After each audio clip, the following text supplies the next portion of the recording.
feel like I should be playing music. Hi, Panda. I was wondering if you were going to be here. Hey, guys. Hey, TJ. Hey, Dawn. Hey, everybody. Hey, Riven. Okay, Shels, I'm going to go ahead and add you. If I can. Shels, will you send me a request? Because it's not letting me. Oh, yes, it does. It's just getting your voice. So you're not getting the option to do video? Not yet, Stef. God. We're getting there. We're getting there. Hey, Maria. Hey, everybody. Hi, everyone. Okay. Sarah will add you in a bit. Hey, Melody. Welcome, welcome. Oh, I'm sweating. I'm in this little room and I'm sweating. I was cold earlier. Hey, Riven. Shels, have I added you as a mod? I wonder. Do you have mod powers? No, ma'am. Oh, well. We'll just hope we don't get any a-holes in here. That's it. That'll do. Thanks, Maria. Thanks. I just got my hair done today, so it was a crapshoot when I left on whether or not it was going to look decent enough. Because it's always it's hit or miss when they do your hair. Hey, Quince. And so I didn't know. And so it's a little flat. It's a little yeah. It's a little. Hey. Thank you, Curly. Yeah, I just kind of let it. Why does it always feel, it feels so good, like when it's first, when they do it, and then when you do it, it feels like, a bristle brush. So we'll give it a few minutes. Thank you. I appreciate that. I'm doing God's work. God, thank you. Thank you. Who's ready to talk about getting shit? Happy Friday, Britt Runs. It's the salon shampoo. That's good to know. Okay, so while we're waiting for a few minutes for people to join us, what did we think about Jimin's video last night? What did we think? I'm in love with it. I've watched it like 12 times already today, and I can't get enough because I think he's so happy that it just makes me happy.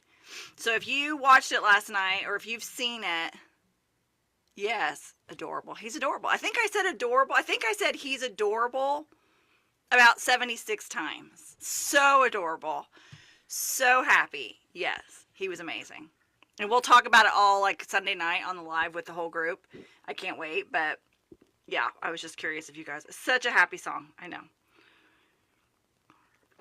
we were joking last night we were watching it together on Discord, and we were kind of joking because like you couldn't be more opposite. Like Jimin's song last night couldn't be more opposite than Namjoon's. Like they're just like, right. You know what I mean? Like one's all like, I love you, and then Namjoon's like, fuck off. I mean, it was amazing. So, welcome everybody. Okay, Shels, you're here. So before we get started, I kind of wanted to not lay down. I was going to say ground rules, but that sounds really formal, and we don't need rules. But when I put the video up talking about what we were going to do tonight, we got a ton of comments, which is awesome because it gives me a lot to talk about. And we're going to bring Sarah up in a minute, and she's going to join us, and she'll give some input, and so will Shels. But a lot of what people were saying some people were saying in terms of the ageism and the criticism that we get for being older Army was, I just let it roll off my back. Doesn't affect me. I don't care what people say and all of that. So, which is amazing. If you can be like that, that's amazing. If you can just kind of be Teflon, that's got to be a lot of freedom. But I'm going to ask those people who are watching tonight who are like, I just don't let it bother me. Let's have some grace for those of us who have not reached that point in our lives yet. Like where people being hateful still kind of rubs us the wrong way, hurts our feelings, whatever. So let's have grace for those people and have space for them to be honest about, sometimes it hurts. It hurts when people judge us. And so I just want to, put that out there. Now, in terms of getting Teflon and not giving a shit what people think, the next in the Coop that I do, the topic is going to be I already come up with the term. Love yourself, growing edition. Okay, so we're going to talk about how do you learn to love yourself? How do you learn to accept yourself? But then we're going to put the twist on it of and not really give a f what anybody thinks, right? Because I think both are important. So I want to kind of talk about how BTS and their songs really encourage all of us, no matter what our age is, to love ourselves and to give ourselves grace and all of that. But at the same time, we can put boundaries in place and just sincerely tell people to fuck right off, like Namjoon did. So that's going to be on the next one. But so we'll get started. Hey, Purple Moon. Hey. Okay, so Shels, I'm going to introduce you first, and then we'll get started. And then we'll get Sarah, and then we'll get started. So Shels, God love her. She is becoming quickly one of my very best friends. She is my safe space, which we all need one. And she is sort of the person that I go to when I want to just verbal diarrhea. She is my cheerleader. She's my supporter. She's my, hey, what about this? What about this? And she lets me kind of play off of her, which is a really amazing thing for someone whose mind, like mine, is always going. And she's very patient with me. And she just lets me, verbal diarrhea, word vomit, whatever you want to call it. And so when I was thinking about doing this in the Coop, she's the one that came up with the name in the Coop. I asked her if she'd kind of be with me to kind of, because she's got great wisdom and she has a great ear. And I think, Shels, you're comfortable enough to interrupt me and let me have it, right? Absolutely am. Hopefully one day she'll be able to be on video. So you guys need to follow her so that she can be on video. Okay, so Sarah, will you request to join me, please? Let's see if I can find her. Sarah. What was that name? Okay, give me 1 second, guys. One moment. Okay, how do I request to invite? She's asking. Make a comment so I can see you, and then I'll be able to find you easier. Hold on, guys. Remember, Katie and them are the younger ones, are the ones that are good at this. I'm not good at the IT part. There she is. Okay, there we go. Okay, Sarah is part of Project 529. I've just newly met her all in person, although we have kind of chatted on the Discord. I can be chatting with who knows on Discord because all of your names are different no matter where you hang out, and I can't keep up with who's who. But Sarah, would you please introduce yourself and tell us like your amazing life and all of your education and your job and how that is all going to fit into the discussion tonight? That's great. Can you guys hear me? Yep. We can hear you. Okay, Hey, great. Katie. I am literally on the Oregon-Washington state border. I'm here for the weekend with some friends, and I'm sitting in some library in some hotel. So anyway, thank you guys so much for being creating this community and inviting me to be part of it. This is a conversation I've been pondering and muddling for a long time. My name is Sarah Spencer. I live in St. Paul, Minnesota, where I've lived for over 30 years. I was a pandemic Hallyu, and I call it Hallyu because it collects all of it. K-drama, K-music, K-skincare. I'm not like Shels in learning Korean yet, but I will be going there. So I am originally from Cedar Rapids, Iowa. I'm a 1966er, if you will. I'm 57 years old. Professionally, I worked in international higher ed my entire career, which means I was the director of study abroad, did internationalization, worked at universities, and kind of worked globally. And so now I'm a professional coach, and I do a lot of leadership and team development, particularly in that global ed sector. So still am focusing on that. But I think that leads me to being really interested in this kind of the intersectionality, if you will, of fandoms, including sport, gender, and how gender plays, all within the global context. So, and I'm particularly interested in not only my own experience, but all of my both online and now in real life communities, since I started following Hallyu, of this amazing community of people who are so nice, so generous, and so engaging. And so I think for me, back in the day, people would fall in love with everything French, right? They go to France and they do everything. And I think I'm just in love with everything Korean. And I think that shares with a lot of people. So anyway, so Yeah. I did not go to BTS in Vegas and LA because I had nobody to go with. I knew nobody. And 2 years ago, I started going to concerts by myself. So just really love that. So anyway, that's just a little bit about me. Thank you for inviting me. Of course. Tell the little story about how apparently you and Shels may have crossed paths before. So Shels and I are on another little communication listserv thing group, and I think we realized that a lot of people in this group are in their 50s, and I think there's like 8 or 9 who are kind of our age. And she and I were texting the other day, and we were talking about living in London, and we think that Shelley and I were at the same event in London in October of 1987. So I We was a know study it to abroad be true. student. That's amazing. Because I it was was a like, you guys very probably made specific. eye contact and don't even know it. Yeah, there were She thousands of knows the people. wine bar I worked in, so I'm pretty sure I've served her wine. That's I know. amazing. That's amazing. So again, I love our communities and how they cross and they don't cross, and you just never know what's going to happen. So It's yeah, a small world, but it's not a small, I mean, it's like both. Thank you, Kate. Yeah, I did orange today. I usually don't wear orange because every football team that I hate is orange, but it's not football season, so I'm allowed. So, well, thank you, Sarah, for coming. It's funny because before we were prepping for this call, Sarah wanted, to talk beforehand, and I was like, oh gosh, because she's academic and real smart and all that, and so we get on the call, and she's like, okay, so what's the plan? And I'm like, I don't plan. I don't have a plan. I have no idea. I'm like, get the fly by the seat of your pants, girl, and then she's gonna be all planned. So we're just gonna jump into it. I'm gonna read comments. We're gonna go off of what you guys say, and then I think what we're gonna do is after we talk for a little bit, whoever wants to maybe jump up and join us via voice, or if you can do video, you can for a couple minutes and either comment or ask a question. Then we'll have that portion of it too. So for those of you that don't know, oh no, Tiger Bengals. Well, I don't mind the Bengals. I don't have a favorite pro, so you can support whatever pro team you want.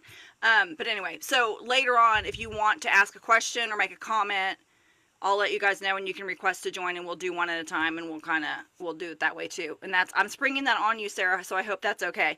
that's great. Okay, so let's dive into this. So I kind of got into this originally, this whole topic of, being Army and over 40, way over 40.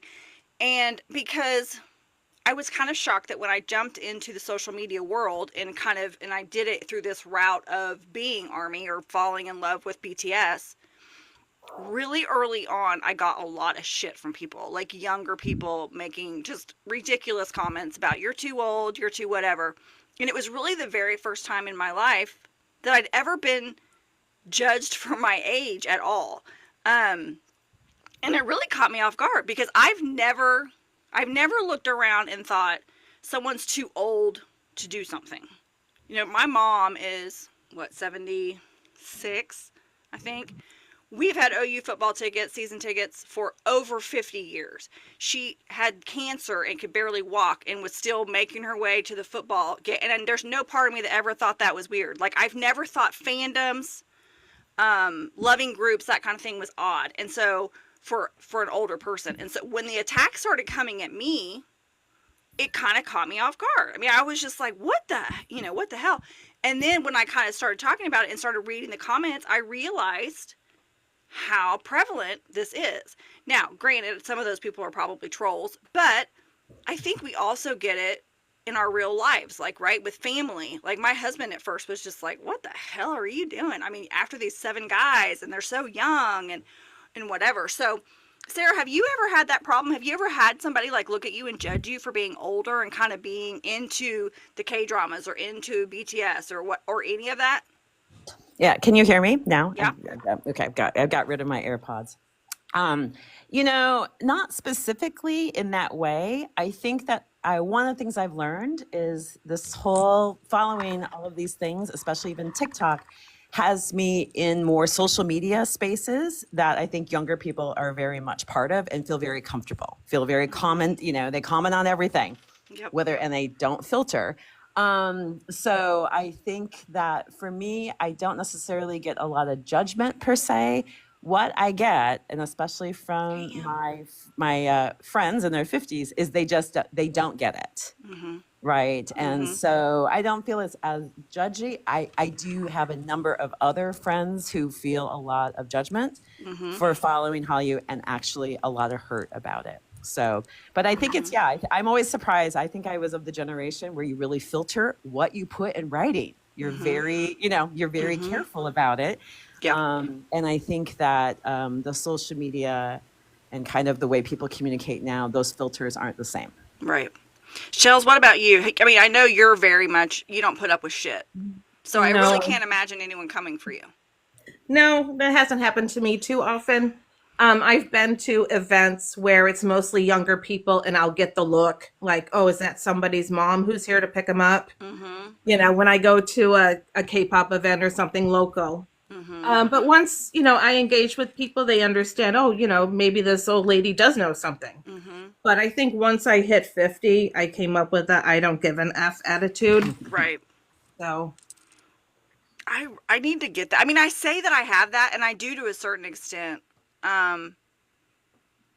I don't know. For some reason, when people come at me, I feel. I don't know. I don't know if it's like my protective instincts, and I'm protective of other people, not just myself, but people this age, and I know that they kind of get a hard time. A lot of the comments that I was getting.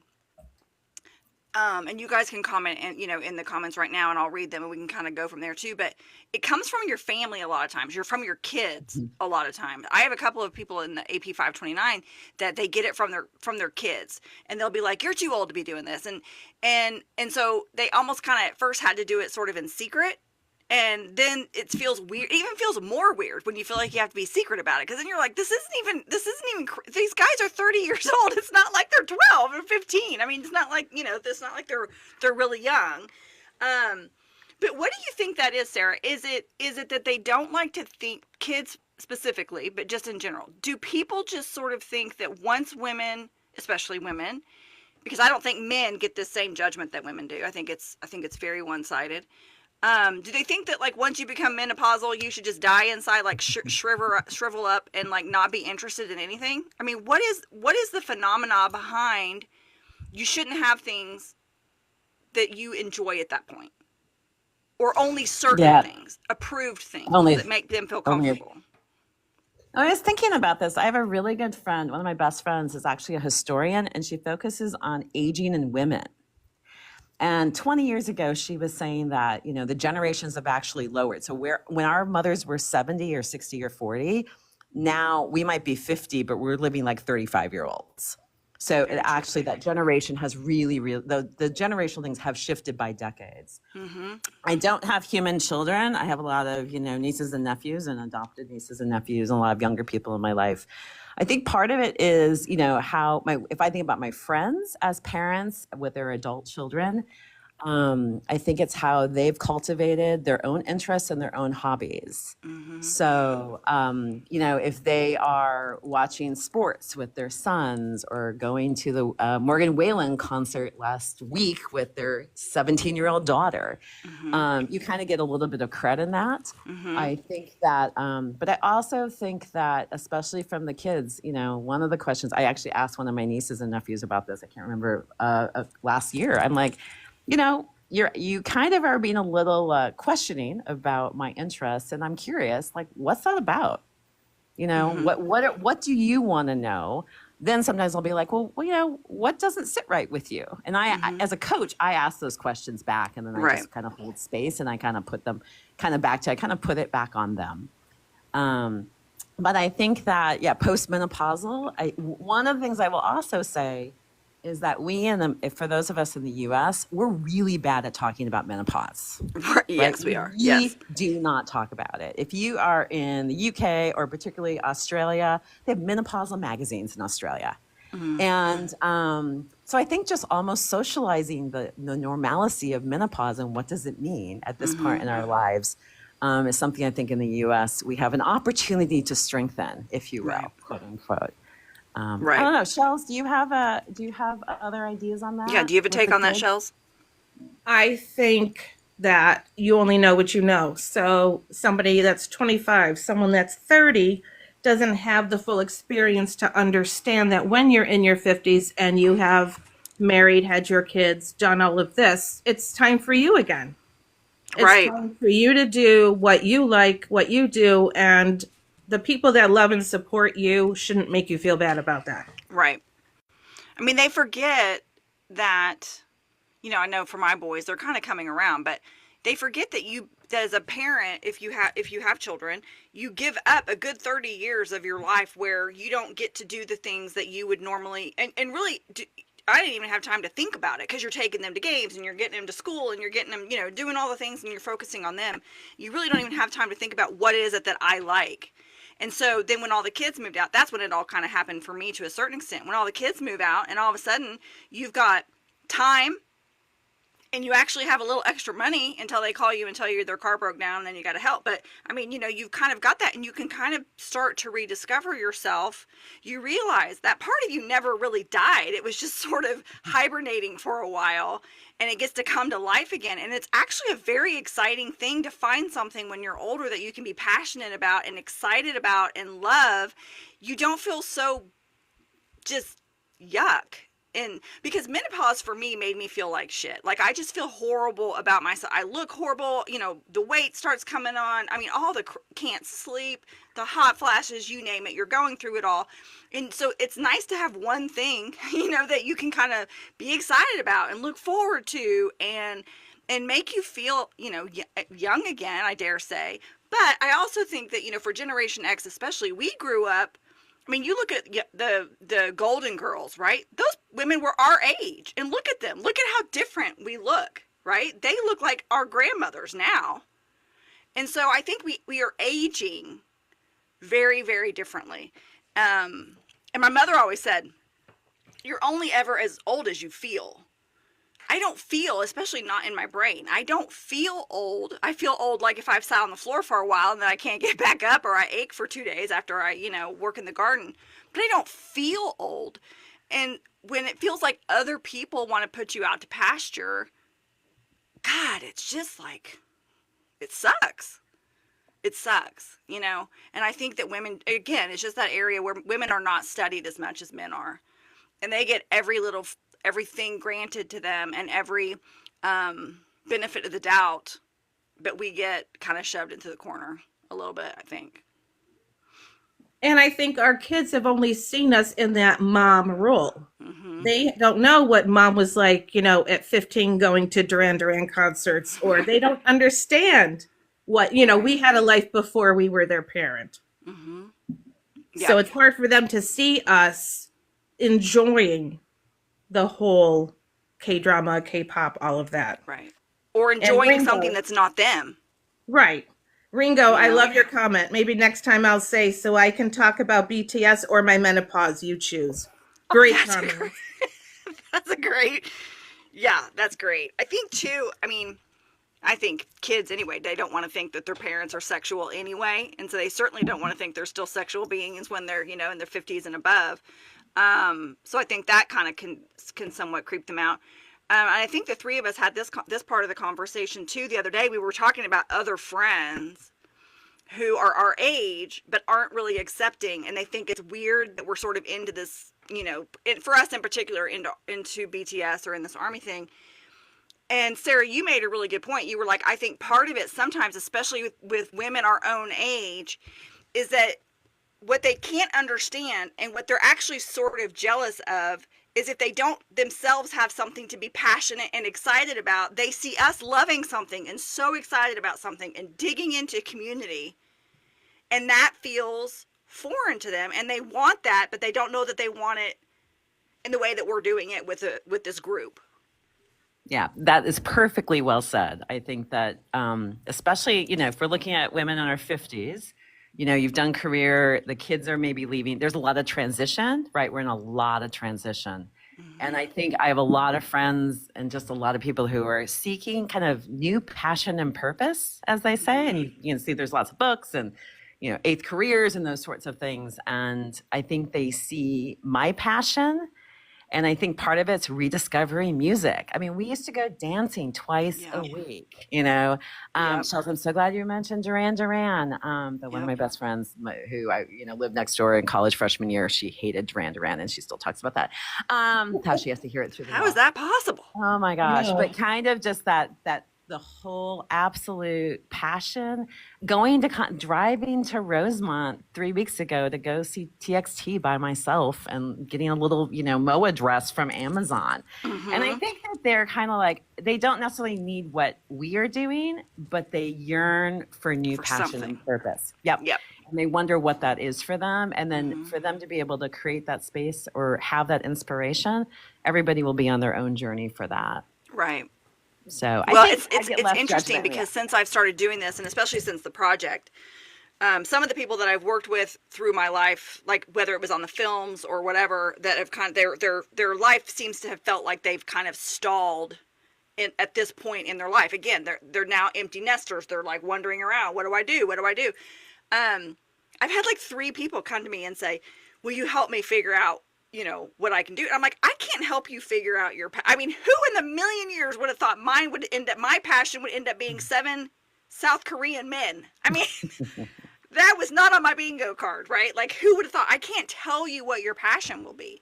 I can tell you though, but if you can figure out what it is, you're welcome to join us. But if you can figure out what it is, my mental health, which was in the shitter, for the last couple of years, has just improved exponentially because I now have something that I'm excited about, that's positive, that's hopeful, that are these lyrics that I can read and get so much out of because I've experienced so much.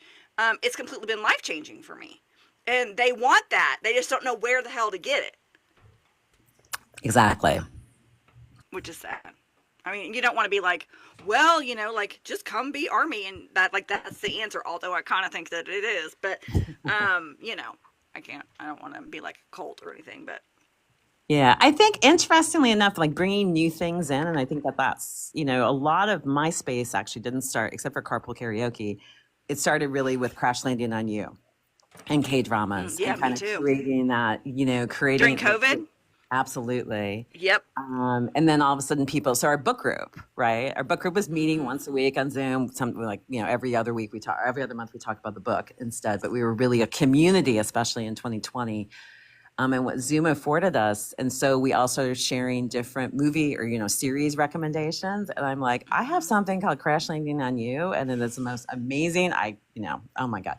And so it's been really interesting to see my book group friends, try it out. They might not like that, but they found something else. And I think it's those doors, kind of as people get to open doors or even crack windows, they get to explore new things and figure out, I always say that it's like trying on a dress or, a shirt or, a piece of clothes. It doesn't mean you have to buy the dress, but you're actually just trying on something that you might not necessarily, and to see if you actually like it or not. Right. You never know what you might like. Exactly. I mean, you never know.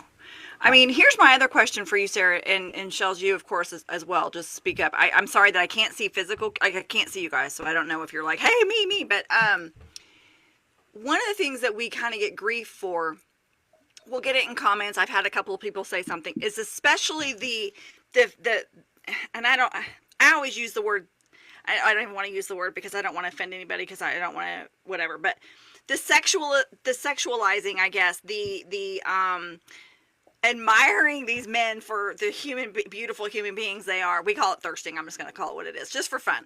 And there are some that, I mean, they are adamant that is completely inappropriate for women 40 and above, 50 and above, especially above 50, that we would ever find these men sexually attractive or anything like that. And like, it's appalling to them. And, which I don't really get. Again, it's like, do you think that we just have a birthday and then suddenly all of this just turns off or is supposed to turn off? Or what is your take on that? Oh my gosh. Well, we were talking in our prep meeting about, we could talk about ageism, we could talk about racism, we could talk about misogyny. And as I look at fandoms, it's really interesting with Taylor Swift, right? Where you have, you know, you have mostly female fans, no matter what their ages are, and are fans of a woman. And I don't think you get that same sort of space where all of a sudden you have, particularly from a, you know, heteronormative aspect, Right. you have people being very judging, and then you also have the, you know, the age difference. And I would say racism also plays into this as well. Particularly like, why do you find Asian men attractive, right? And Yep. that's where I do. I think that's a huge part of it. It's a huge part of it. And I will say, if anybody, like one of the places I pull is that it's just not about BTS on this. Anybody who watches K-drama, you know, it's in that same space of really appreciating Korean men, Asian men, for who they are and what they bring forward and all of their talents. So I have used that from time to time. So I do think I will pop in a second. I will pop an article that that was published in the Los Angeles Review of Books last year called BTS Permission to Desire. And it's by a researcher who's at Emerson in Boston. Her name is Randy Newell. She's actually one of the 5 co-editors of the Bangtan Remixed, the great new book that's coming out in August from Duke University Press. And I'm really excited that essay is going to be part of it as well. And she really explores the idea of what does it mean to have desire. And it doesn't necessarily have to be sexual. I mean, you know, again, things very specifically. And I think, you know, she did 25 qualitative interviews with women. And it's like, you know, feeling the desire to dance, the desire to reconnect with their partners. There's a lot of desire there. And yes, a desire to spend a lot of time focused on particularly 7 men from Korea as well. So I'll pop that in the chat in a second. So, I mean, I think that the sexualization, I think it's just a huge part of it. Like you said, Stef, I think that there's some racism. I think they also feel awkward just with the age. And that's where I will just also pull in my favorite example, counterexample is sports. And how many men in our lives, some women, but how many men in our lives are obsessed with all of their teams? Most of them are focused on, you know, very fit men in their 20s, right? Running up and down the pitch or down the court, up and down the court. And they don't get sexualized in the same way, right? There's none of that. It's really accepted. It's accepted if you buy season tickets and you spend thousands of dollars, or we're big, Nick and I, my husband and I are big European football, soccer, but football. And, you know, the new kit comes out, right? So you've got the home, the away, and the special kit. Those are hundreds of dollars.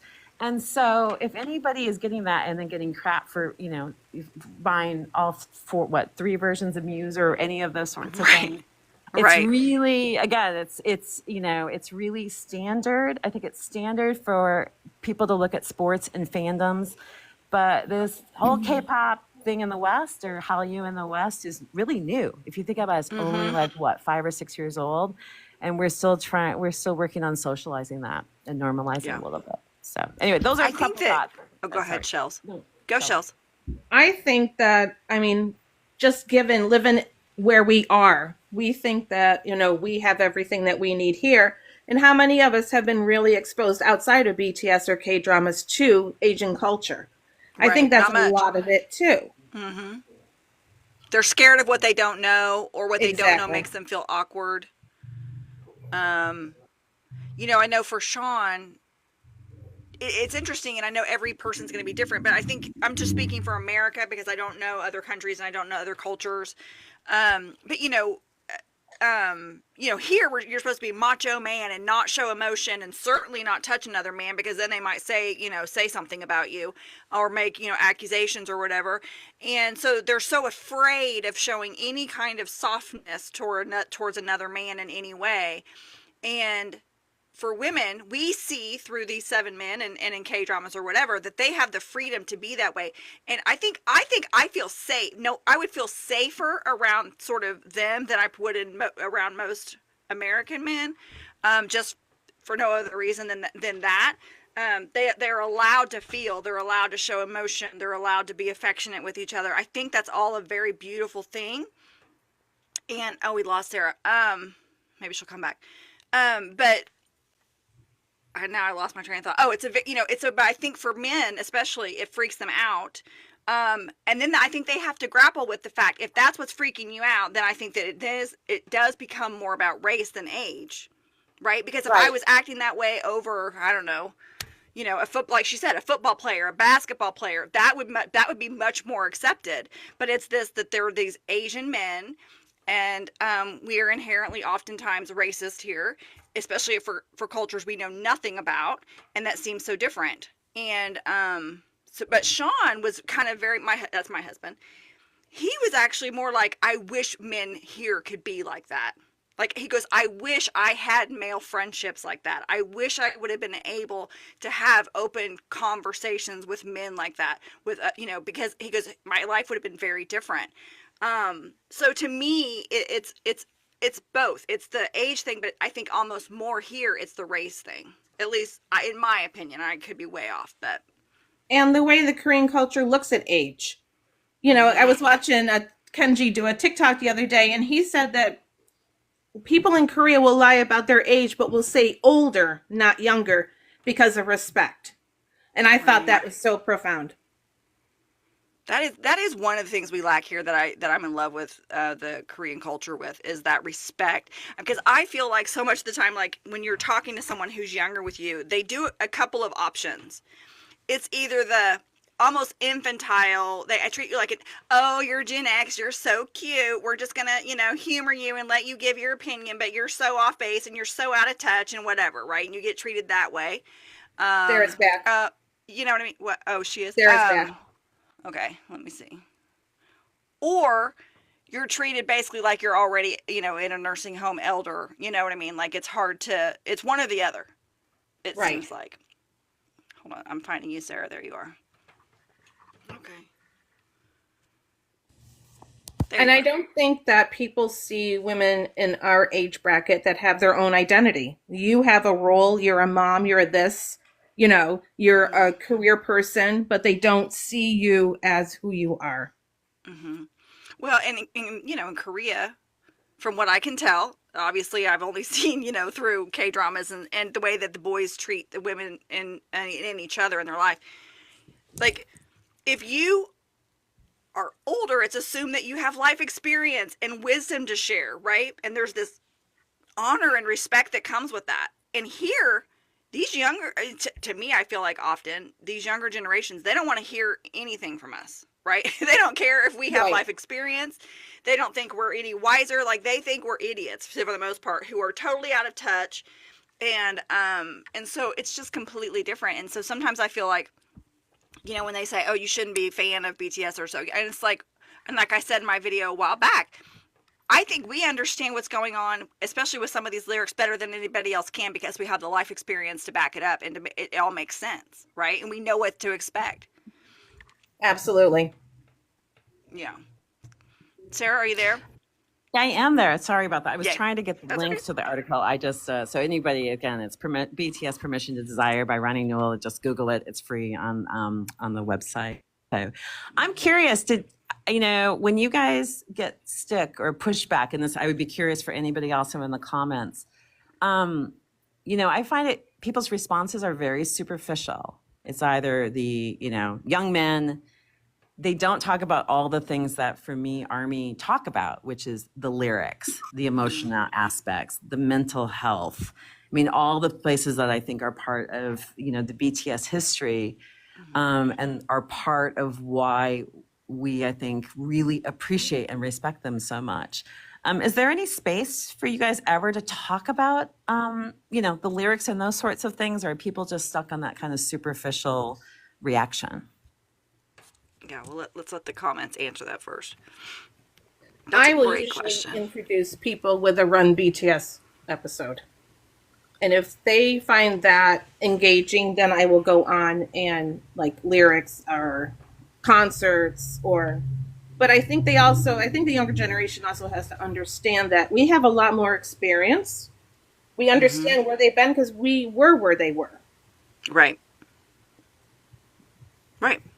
And be more open-minded. And I mean, I remember when I was 30, I thought I knew everything in the world too, and totally understand it, where it's coming from. Yeah. Yeah, Quinn's made a great point. I think people just look at the guys and they see the surface, and I think also they look so young. You know what I mean? So they assume we're fawning after guys that are 20 years old, and not that I think that should even matter. If I want to enjoy a group of 20-year-olds, I should be able to. I mean, there shouldn't be judgment there either. But yeah, yeah, I just it drives me crazy sometimes. And I think when you're in a fandom in the States, you're only looking at the person and their few comments. They don't dive into the actual person, what makes them how they think. Mm-hmm. So they're not going to look at BTS and say, oh, well, what does June think about that? Or right. they're just not open-minded to that because they weren't brought up. They like, oh, I like this band. I like their music, and that's all. Mm-hmm. I think that is too, that they don't understand. That's a great point, because we know, well, I say we know. I mean, we know what they've shown us, obviously, through tons of footage and, run episodes and documentaries and, trips and all the different stuff that we've watched. You don't get that kind of insight into, for the most part, I don't think, American entertainers, right? I mean, they're a lot more private. So I don't know that there's necessarily that connection and that understanding of who they are, because, like, for example, it's a joke sort of when I say it, but I mean it. Like, when they're like, what do you love about it? And I'll be like, they are amazing people. They're amazing people. And it's like, it just goes over the head. They don't get it. They don't get how I would think I would know that. Totally agree with that. Yeah. I just actually thought of something as well. For those of us, at a certain age, our fandom experiences with music are really different than K-pop or the Korean music industry. You think about it, like Duran Duran, right? Or I go back to Sean Cassidy and the Duran. I do too. That was my first concert. That was my first album. Absolutely. So, and we were talking about revisiting Styx. I'm a huge Styx fan, Pieces of Eight and Renegade. But we were just talking about, there was an album release. There might have been a Rolling Stone article. There was a concert, and maybe there was, there was a news story or whatever. But that was kind of your engagement regarding fandom. It was really personal, right? You listen to Duran Duran with your friends. Back in the day, you might, Nick reminded me about how many Tiger Beat magazines, I guess I used to, get in the early 70s.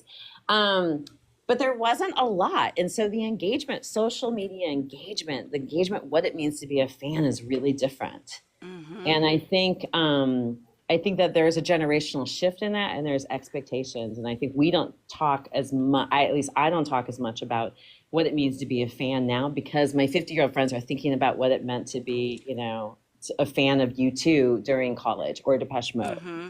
Mm-hmm. So I think us, talking about what fandom is, and I will say that Taylor Swift is a great example. I use that as an example, because they kind of either they've gone with their daughters or whatever so they I think they have a bit of sense that. So I do start with Taylor Swift. I think the difference I will say with BTS is that it's really so global. And a lot of people, again, Americans will say, well, Taylor Swift is the biggest thing. And I'm like, you're not going to understand what's going to happen when BTS comes back. I mean, but again, that's a global, what's going on in Malaysia? What's going on in South Africa? What's going on in China with BTS?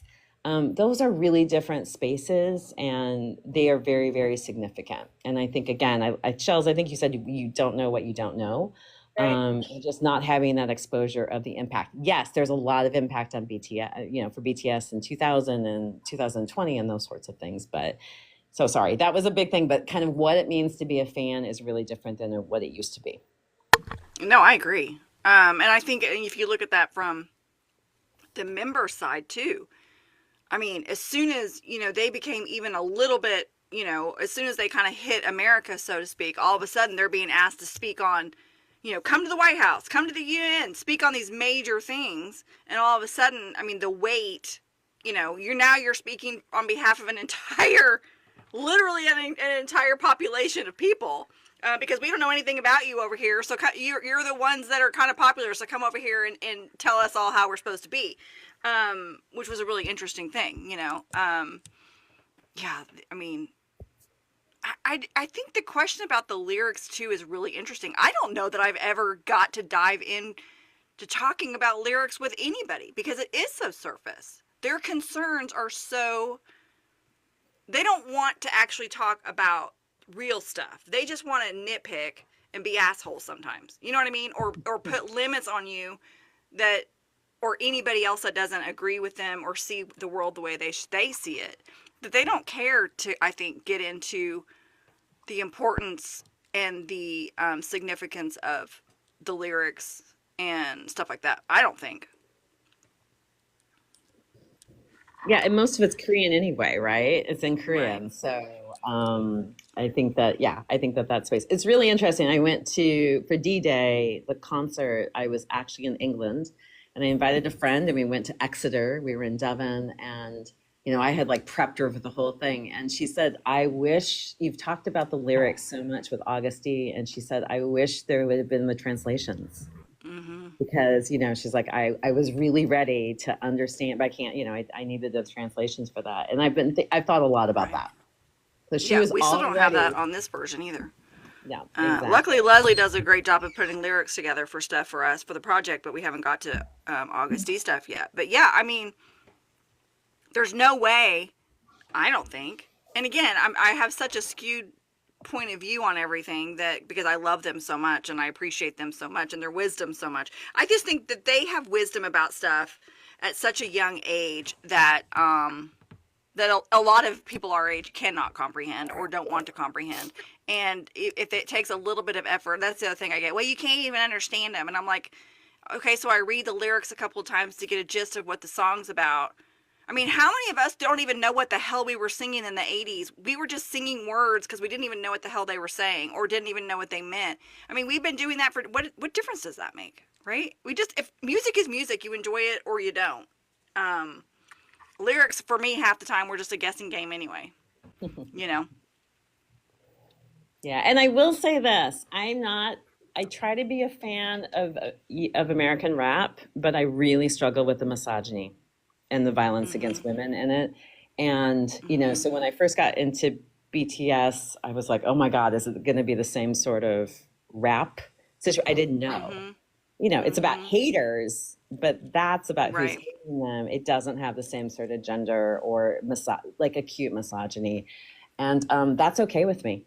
I'm happy to Right. listen to rap in Korean. Well, here's the other thing that you know, people, that I think on that video somebody made this comment, and I was like, well, why the hell didn't I think of that? The comeback for a lot of the shit we get about the age is, okay, then you tell me if you're an army, what age are you just going to step aside and be like, okay, I can't be army anymore? Like what age do you just stop liking them because now you're too old? Like what would that answer be? I mean, I don't think they're going to expect that of themselves. Right, but yet they expect it out of us. Right. Right. Until I'm cremated. That's exactly right, Love Flows. That's exactly right. Yeah, or what age are you going to stop being a football fan, or what age are you going to stop going to the Kentucky Derby that you love, or you know, whatever it is. But so what is the cutoff then? If you've got this all figured out and we're too old for this, then what's the cutoff? You know. I'm gonna say death. You know, I'm kind of with that. You know, again, your I am too. hobbies change. You know, hobbies change, music groups change, all of those sorts of things. But again, I that's why I think sports is such fandom of sports is such an interesting comparison. Mm-hmm. Because you're not going to ask somebody I see as an Arsenal supporter like my husband. You're not going to ask Nick Wilson to stop supporting Arsenal at 75. Right. Right. or you know, the University of Iowa or the Kansas City Chiefs. You know, you would never ask that of a fan. There's no way you're not going to age out of fandom. And so I No. think one of the questions is why are we expected then to age out of this? The other thing I think sometimes they don't like is the fact that because we're in this stage of life, we can afford, for the most part, we can afford to buy some of the merch. Many of us can afford to go to the concerts, right? We have the expendable income now at this point that we've worked 30 years to get to, that we can do those things, and a lot of them cannot. And I think I'm just sitting here imagining like those first concerts, reunion concerts when they come back. How many women or how many people our age are going to be there, and these little youngins are going to be like, "What the hell?" But I mean, we're all saving up, obviously, to go, but it's going to be interesting to see. I'd like to see what percentage of this, of if any population that goes into the arenas is 40-ish and above. I think that would be fascinating to know. We're the ones that are going to be in the front row, right, Steph? I know. We're figuring it out. When you go, are you taking every picture, CD, and video with you? Yes. Yes. Savings are started. Yeah. I'm sorry, guys. I'm trying to read your. He is a huge fan of the Eagles. Yeah. It's funny because, like, when you look at news, they always do, like, these feel-good stories about, you know, older people who they finally got to go to their first game, right? You know, and everybody's like, "Oh my God, that's the coolest thing ever." I mean, I can't see them doing that about somebody finally getting to go to a BTS concert. It wouldn't be looked at quite the same, I don't think. I think we kind of get some shit for it. I don't know, but you're right. I mean, one of you, I think Shels, you were the one that said, like, we all kind of had attitude when we were young too. We thought we knew it all, right? Right. I don't know that I necessarily thought that my mother shouldn't be able to have things that she enjoyed, though, like that. I don't think. But they were probably age appropriate, right? My mother, liked What did gardening, my mother like? sewing, and those sorts of things. And my mother, there was somebody here who talked about multiple sclerosis, and my mom had multiple sclerosis. And so, she had to give up a lot of things that she loved. But I could have seen her at some point. She never was a pop music person. She was a classical music, pianist. But I could have seen her she liked things, and she liked new things. And she liked to buy things, and she was in her own fandoms on certain things. So I'm not sure if she would have come on the BTS train, but I think something else. She could have found something else. She would have been that type. My mom is not happy with me with this, which is interesting. She's like, it's just like you're trying to relive your teenage years. What I don't say to her, which I wish I could, which there's no point when you're this age, but my mother was ultra, ultra, ultra, ultra conservative in her beliefs. Ultra, ultra, ultra, I don't want to say religious because that's a negative connotation, but she had very specific, morals that she felt everyone should live up to. She was scared of everything. And she got pregnant before she got married. And so I think she didn't want that for me. So she was so paranoid that I would be sexual at all, too soon, that she really had a grip on me. And that included what music I could listen to, what concert. I couldn't go to concerts other than Sean Cassidy. I didn't get to do that kind of stuff because she was so scared. And so now I'm sort of living out what I didn't get to do as a teenager. And she still doesn't like it, apparently. She has told me on multiple occasions, she's like, it's just weird. It's just weird that, you're living like this now. And I'm just like, well, you can think that, I guess, but I'm loving every second of it. My family is used to me being the way that I am. So I'm the person that, at 19 said, okay, peace out. I'm moving to London. That's amazing. Went for my last semester of college, stayed there a couple of years. So, and I think Sarah and I absolutely have that background that we've been exposed to Europe and a bunch of different cultures. So we understand what it's like to immerse ourselves in something else and not get, that typical backlash that you would get if you were here. Right. That's amazing. Sarah, you got any other points you want to make before we invite people up for questions? No, I want to hear what other people have to. Does anybody have questions? If so, send me a request. Do you guys know how to do that? Because I don't know how to tell you to do that. But if anybody has a question, send a request to join, and we'll let you up here for we'll just kind of try to go through some people. Oh, allow requests. Sorry, I've allowed. Sorry, guys, I'm learning. Let's see. And it'll probably just be voice, so don't worry that no one's going to see your face. So, if you've got any questions, better to be weird than boring. Yes, Sarah, that's exactly right. We don't have any requests. Wow.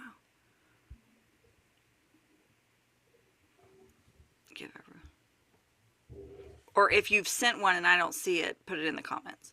Everyone's like, pass the mic. I know, nobody wants to ask. You can, Piper, do you have one? I'll see if I can send you a, oh, no. How do I do that? I say that. Hold on. Let me look. How do I request?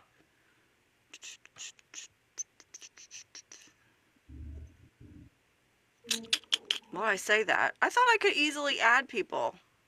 Em, do you know how to do that? Are you still here, Em? It is just like our guys passing the... Okay, if I can figure out Piper, I will. Okay, hold on. Let's see. Somebody just asked about how much a ticket will cost. Oh my God. I'm not sure what's going to happen. It'll be interesting to see what happens with Ticketmaster. There's actually even some thinking that, you know, the question was, will BTS use Live Nation as they have for their tours, which of course is Ticketmaster. So I think there's things to be, think about. I will throw out one thing that's really interesting I've been thinking about is I have met so many ARMY that go to every single concert. So I have friends now who have been, you know, all 4 shows at LA or all 4 shows in Vegas. And I've been thinking about, you know, there's gonna be limited seats. And so how we as ARMY, you know, kind of, I think, share those seats. And I don't know where people are going to land with that, but I have been thinking about that. I guess it's not going to be me. limited seats. No. I saw Mary Laura and them do it, so I thought for sure I'd be able to, because I thought, you don't have a ton of followers, do you, Sarah? And you got to come on. No, but you invited me. I did, but I'd like to invite some more people. Okay, hold on. Steph, you have to invite them. I'm trying. Okay. I have like 50 I'm trying to find followers. somebody that wants to come up. I'm scrolling, guys. Sorry. It's right next to the comment box. I'm looking next to the comment box, but I don't see anything. You guys keep talking while I'm searching. A little pink and blue icon. Did you see that? Pink and blue? Yeah, but it's not showing up. I mean, I'm seeing viewers, but I don't see anything about anybody making a request. So, I don't know. I think you have to invite them. So, if you find their name. Allow requests. Oh, sorry, guys. I thought I'd be able to do it. That's annoying. Oh, there we go. There we go. There we go. Okay, Piper. Okay, Piper first. Hey, Piper. Hi, Piper. Hi. Wait. We figured it out. Oh my God, we figured it out.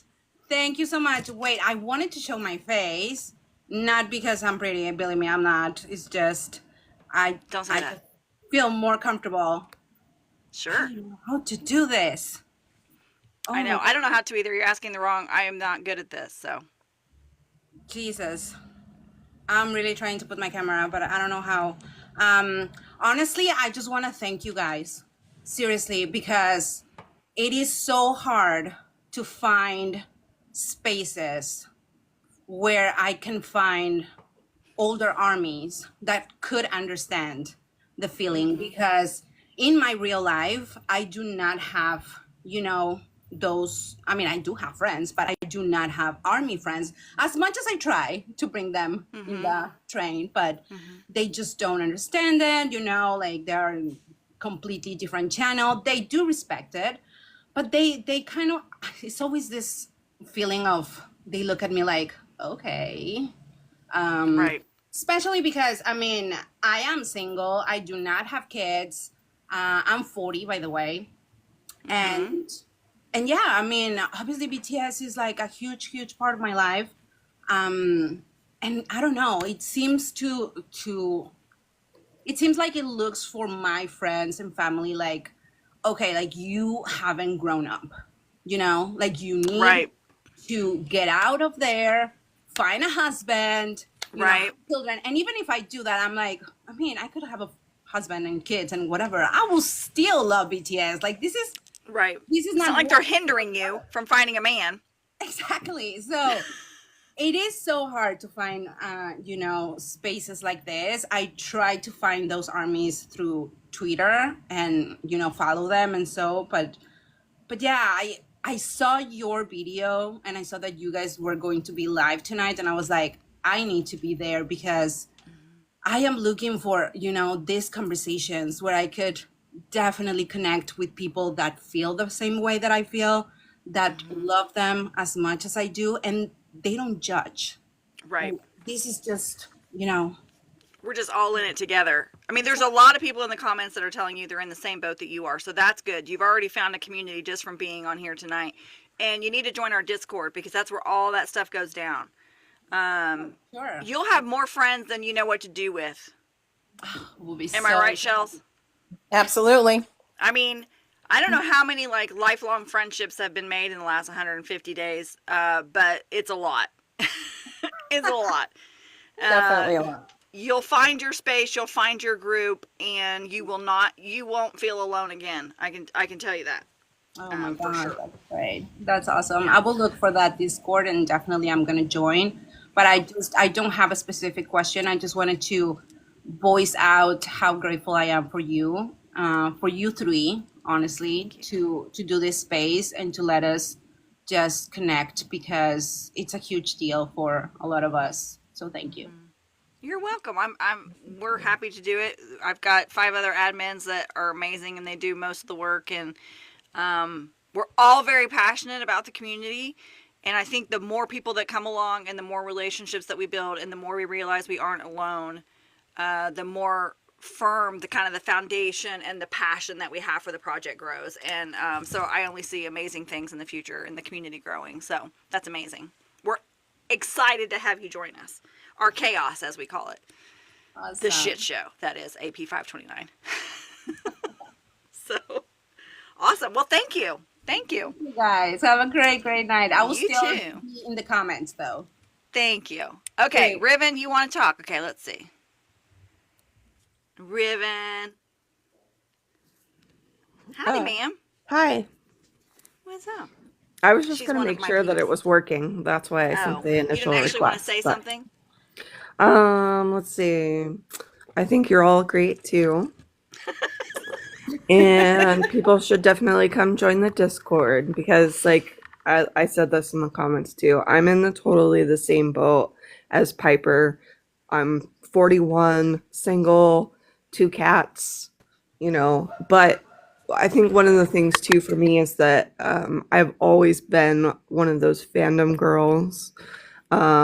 If it was not one thing, I was moving on to different things. So I think my family has kind of accepted that, and so it's not as surprising to them sometimes, though that they still roll their eyes. But it is so nice to have a community where people just get it.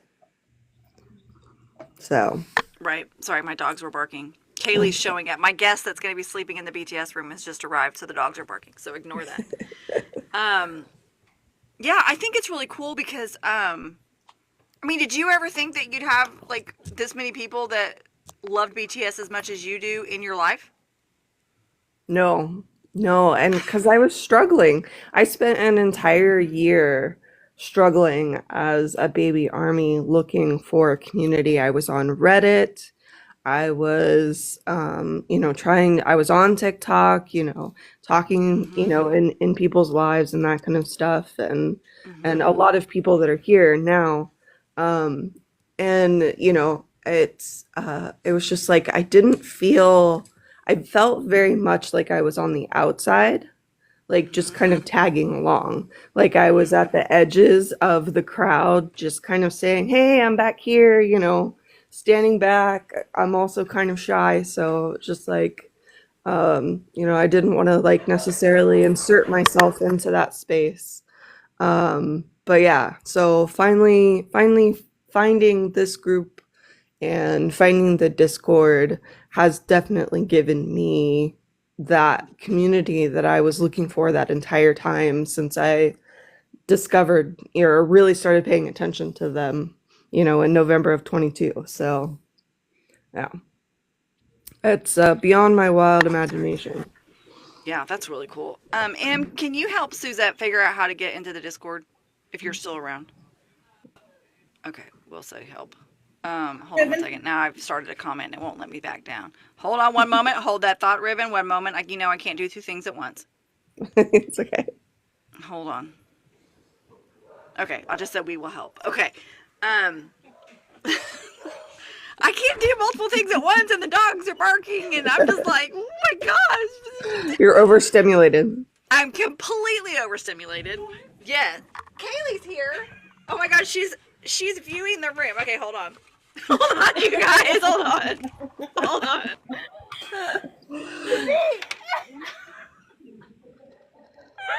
Just totally exposing her. Or is she just freaking out at the room?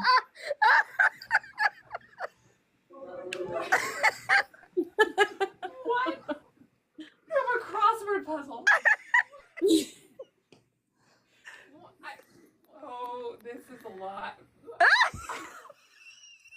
Riven, I always meant to ask you, how did you find BTS? Oh, that's funny. Cold I brew. actually found it the same way that Steph did. Through frontation. Okay.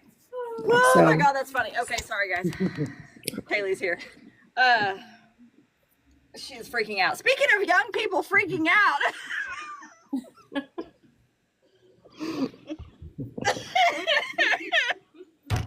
Okay, anyway, go ahead. I'm sorry. You're fine. Oh. I wanted to see more of a freak out. That'll be later when she goes to bed and has all these men staring at her. Yeah, right. When they're all staring at her tonight while she's trying to sleep, she's gonna be like, "What?" I'm laughing so hard I'm crying.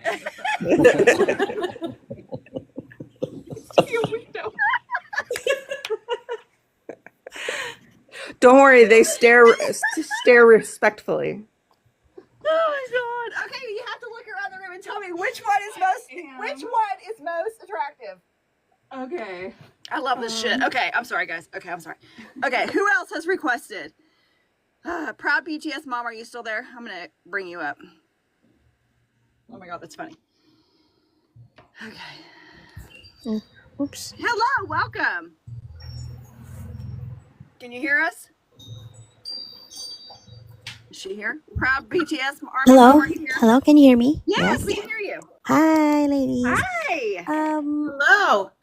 First I'd like to introduce myself. I'm Mimi, and I'm from the Philippines, and I'm 50 years old, and I've been a member of the Army since 2017. Wow. Yes, and funny because I learned about BTS through my teenager niece. Aw. Yeah, and since then I was really hooked. And at first, way back 2017, I thought I was the only adult army that liked BTS, so I was kind of embarrassed. And luckily, I was able to find them on social media, and I have my own BTS Army Mom group here in the Philippines, and I have other members also worldwide. So my question to you ladies are, I've heard this question mostly through younger armies, and the question is, how can you say that you're truly an army? Some say that one can be truly an army with all the merch, with all the concerts that they have attended, so on and so forth. But for me, what I can say, one is truly an army when you really support them, you love them, irregardless if you don't have any merch, irregardless if you don't have any, if you haven't attended any concerts yet. So I guess that's an army for me, and I love them with all my heart. Imagine at 50, I was able to jump from Duran Duran to BTS. Then that's a huge jump, and I really can't imagine. Well, actually, BTS, I would say that BTS found me, and they came to me at the right time, at the right moment in my life where I was really down, kind of depressed, and I'm very thankful to BTS. And now I became very cheerful, all thanks to these guys. And I don't really care if the younger generation judge me for loving these guys, because I am happy. They make me happy, so I don't care really. And I'm very grateful and thankful that my family supports me. So that's it. That's great that you have that support. That's amazing. Yeah. And I mean, I'm with you. I mean, I think what makes somebody an army, I think you don't even have to spend a dime. I mean, I think it's just loving the guys and supporting the guys. I think true army love them all equally. I don't think we have solo stands and stuff like that. I think it's just loving them and wanting what's best for them, and just as you would a friend, right? I think that to me that's what it is. Shels, what do you think? I totally agree. Mm-hmm. You don't need to buy the merch. So true. Though it's because nice, you don't need to. that's why I created the BTS Army Mom group, because exclusively for adults and mothers, because teenage armies, I'm sorry to say this, tend to be more dramatic, more a bit toxic, and since at our age, of course, we don't like any drama, so Right. yeah. We've had enough Unless drama. they're in our life. K-drama. Yeah, we have enough Unless of it's a those. K-drama, then it's totally acceptable. Yes. And yeah, K-drama also saved my life from boredom. Yeah, the Yeah. solo stands, which I usually don't talk about that stuff because the project, we really don't talk about that, but they can get pretty exhausting. True, so true. yeah, Well, yeah. I'm an OT7 by heart. Of course, I change biases once in a while, but I really love those guys. And Do they you have change a my life. bias, or is it just like who's your bias right now? Well, of course, I'm an OT7 by heart, but I love Suga. Yeah, same.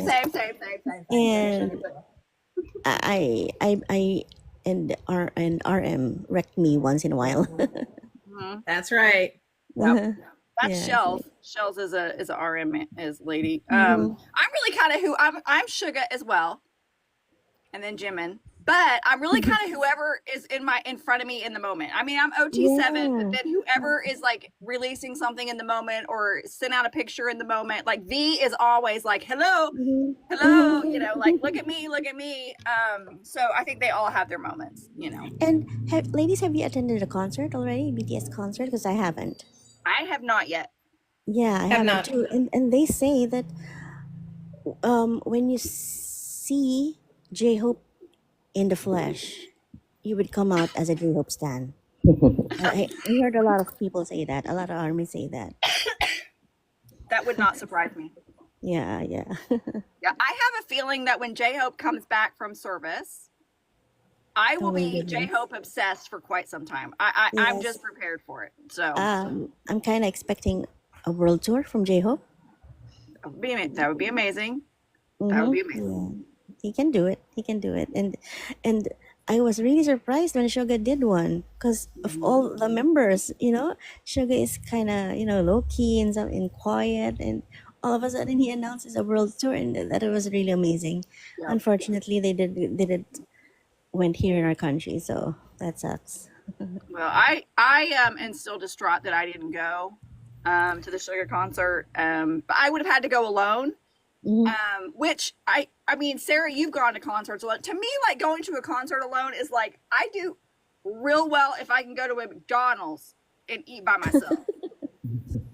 So the thought of going to a concert by myself like scares the shit out of me. I probably would have made Kaylee go. I think I had told you that I was going to make you go, didn't I? No, If I went but to would one? go. Oh yes, I think I did. Tell you that. Okay, Yeah. because she's the only. I mean, until I have my daughter-in-law, she's the only female in my life like that I could be like, you have to go with me.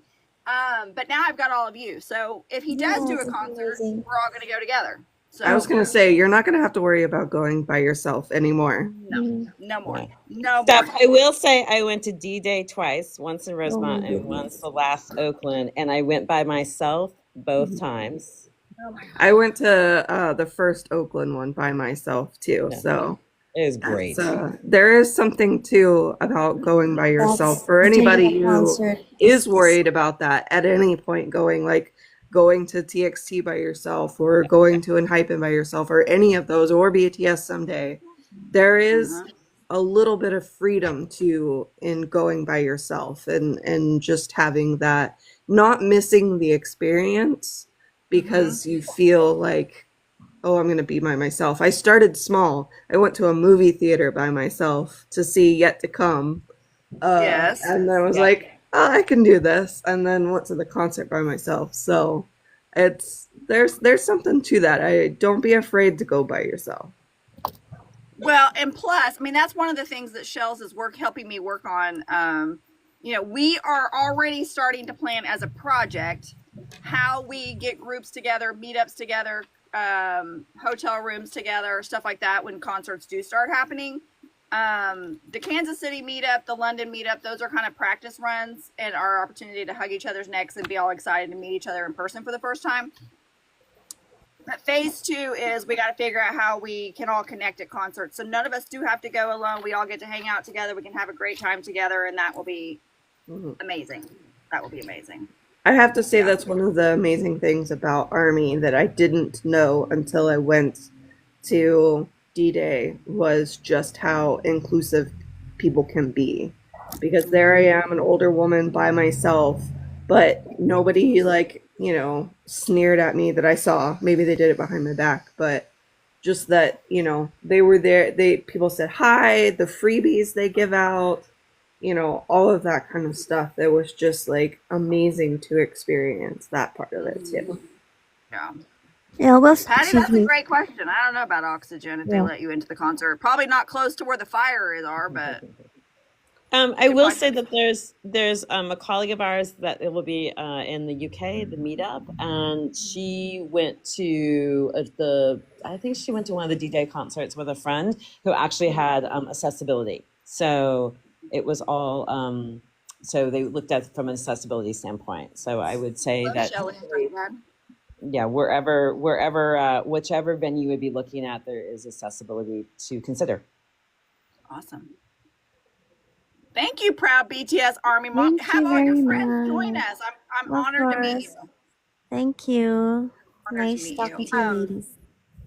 Nice talking to you. Anybody else want to join? Anybody else have questions? I don't know how you guys requested to do that, but I'm happy to. Or you can write questions in the comments as well. I can sit down too for other people. But I was going to say there for people who want to join, there should be next to the comment box, there should be like a pink and a blue person. It says multi underneath it, and that should be how you click to request. But you might have to have like a certain amount of followers in order to do that. Okay. Cool. Hey, Em. Hello. Our youngin', what do you want? You're not old enough to be on I'm this 34. I'm like kind of there. She's our baby. She's our Macne. She's our baby. I'm the Macne. Yep, the Macne. Just coming to say hi. Aww. And that I love you guys. Love you too, Em. Love you too, Em. Aw, shucks. Don't you just want to grow up and be as cool as we are? Absolutely. I hope so, honestly. Yeah. You guys are pretty good role models. Do what? I'm letting Heidi up as well. Yes, sweet Tay. I am a baby. She's Hi, Heidi. Hello. Hi, Heidi. So, I've been into BTS for like about 4 years. Like, I want to say it was during the pandemic, but I found them in such a weird way. So I had seen BTS and K-pop on like the React channel, like back in the day, the Fine Brothers used to do K-pop, or YouTube react to K-pop. And I had seen it and I paid attention, but I always like to sing along to music. So it always felt weird to sing along to a language I didn't know, especially as a white person. Like, it felt kind of wrong. But then one of my friends shared a video on Facebook of a Filipino group called Fourth Impact. They were on like the UK Got Talent. And so I seen them do a cover of Dynamite. And that's when I was like, oh, I really like this song. Let me go check out the actual band. And that's literally how I fell down the rabbit hole. And as much as I love BTS music, because I do, I actually fell in love with them first as people by watching Bon Voyage and Run BTS, and then found the music secondary. I mean, I love their music. I love all K-pop. Like, there's tons of music that I like from K-pop. BTS is pretty much the only band I actually stan, or say stan. I hate that word because there's such connotations towards it. Connotation. Yeah. Exactly. But yeah, so it was such a weird way that I found them, like this random cover from another band. So it was just a weird way that I found them there. I think that's a common thing with Army is it might be the music that sort of gets us maybe, but it's the people that they are that make us like ride or die for life. Yeah, 100%. Yeah, and I am also so looking forward to Kansas City. Like, I'm so excited. I'm like, I cannot wait. We are so happy you're going. I just have to now get my passport renewed. I'm like, Yeah, it's Get gonna on be it, amazing. girl. Get on that ASAP. it's don't not as trust bad the here. It's only a government. couple weeks. Like, it won't. It's not like in the States where sometimes it takes months. In Canada, where I am at least right now, they're saying like 20 days, I think. So I've got Oh, time. that's not terrible. No, You're flying in from Canada Yep. to go to Kansas City. to hang I'm out with flying us? in from Nova Scotia, Canada, like up past Maine. Crap, Heidi. Yeah, I like you guys a whole lot. Oh, wow. That's amazing. Yeah. That's amazing. So me and Nazi, is it Naz? You know, Nams are sharing a room. So we're going to be partying Canadian style.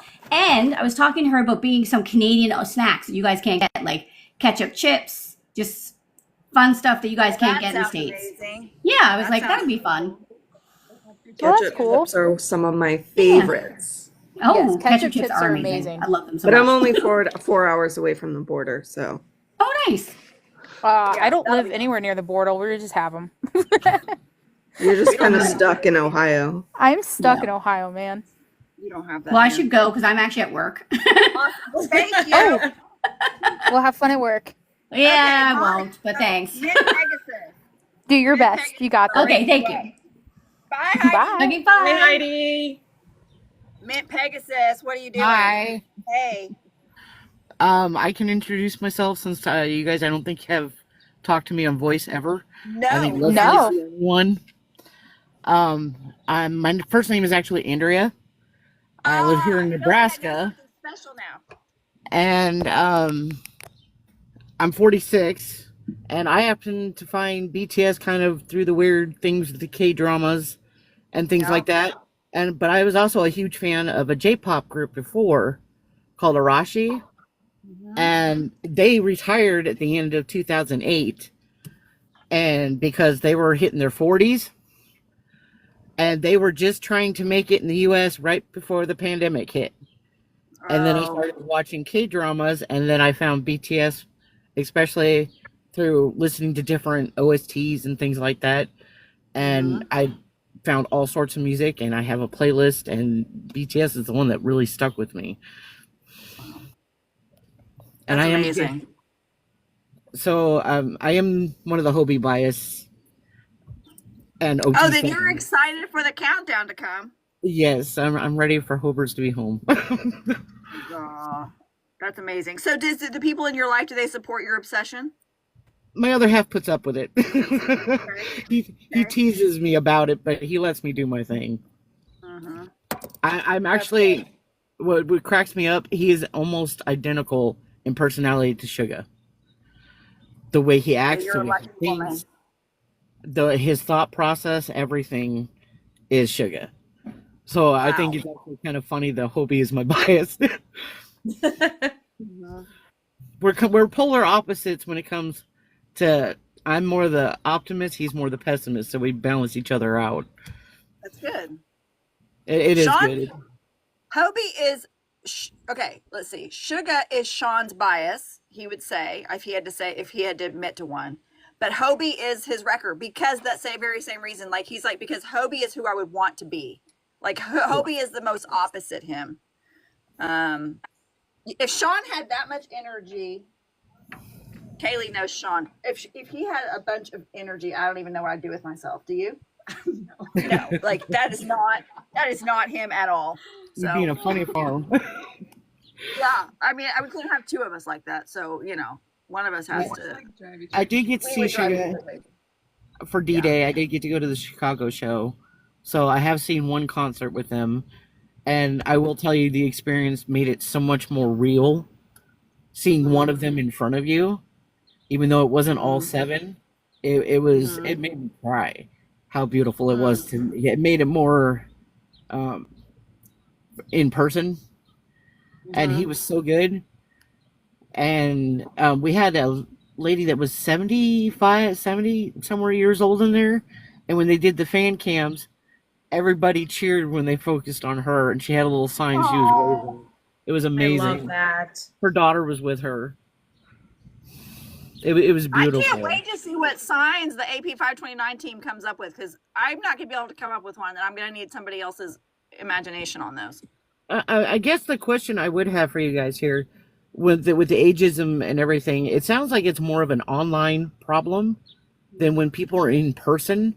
Because every army I have met in person, they may, even if they're standoffish at first, once they figure out who you are, they're accepting, friendly, and loving, and they don't even look at you by your age. They don't think anything of it. But online, I think with the anonymity of the computer and hiding behind that screen, they're doing it to get drama and get people, all worked up. Because Right. especially the newer generation, they seem to feed off of drama. And Right. there's more arguing than, the more that they can bark on their computer time. Because with most of us older fans, you don't see the arguing over who's this, who's that, what's this, what's that. Most of it comes from social media and being hidden behind that screen and saying whatever you want at the time. I mean, I think that's the truth for life in general, that people are just worse in social media. I've never had the opportunity to do anything with anybody that's an army at all other than what I'm doing online, because I haven't done anything yet. I haven't been to a concert. I haven't been to any events. I haven't been to anything. So you guys are kind of my first go with this. So all of my negativity has either been from fellow army or who say they are, I'm not sure they are, here on social media, or non-BTS people in the real world who think it's weird. But I don't know if that's an age thing or if it's an age rate, as we were saying earlier, like why that is and what area that falls under of what they think is weird about it. Especially in the States here, I think that's a societal thing with that. Why are you looking at these, younger men in a boy band when you're this age? Because they think you should be past that. But and a lot of people don't understand, especially for women, our fandoms are, things that we like and enjoy are just as important as the next sports team, things like that. You guys they go out and cheer and celebrate and buy cards and collect them and, have sports memorabilia everywhere, and nobody blinks an eye. But you do it for a band, they think you're weird. That's awesome. Yeah, I think it's a societal thing, especially here in the West. Right. Over there, they don't care how. Honestly, if you look at it, they really don't care. Those cards are available for everybody. Everybody goes to those events. In fact, half the time they're family outings, and nobody blinks an eye. I mean, in Japan, look at all the cutesy little Hello Kitty stuff and everything, and there's women in their 70s carrying that stuff around. And nobody blinks twice.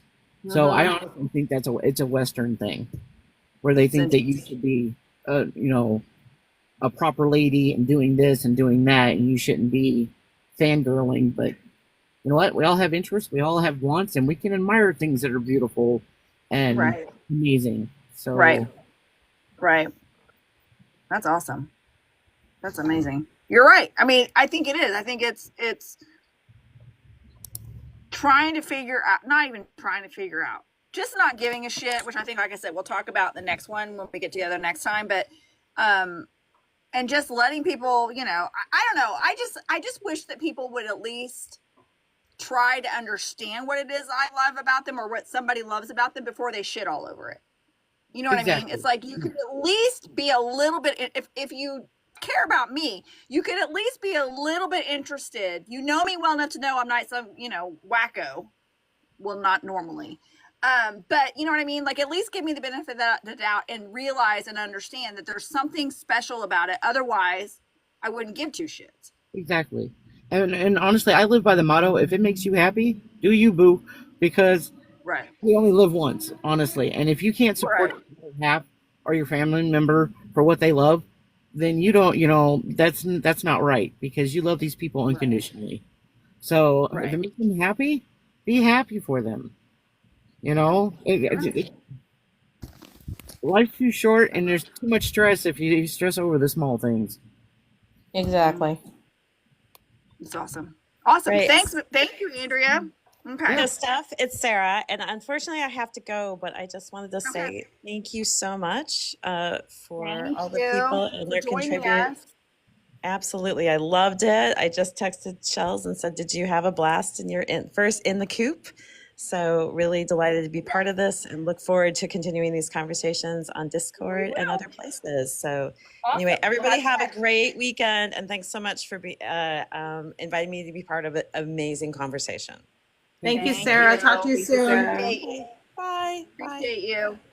Okay, Monica, I'm bringing you up, Monica.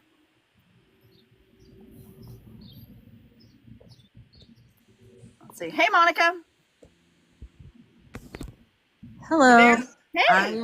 I am here. Thank you. I've not joined a group like this before, so I appreciate you letting me join. Hi, everyone. I feel like I'm on a radio show, and I'm like, next caller, please.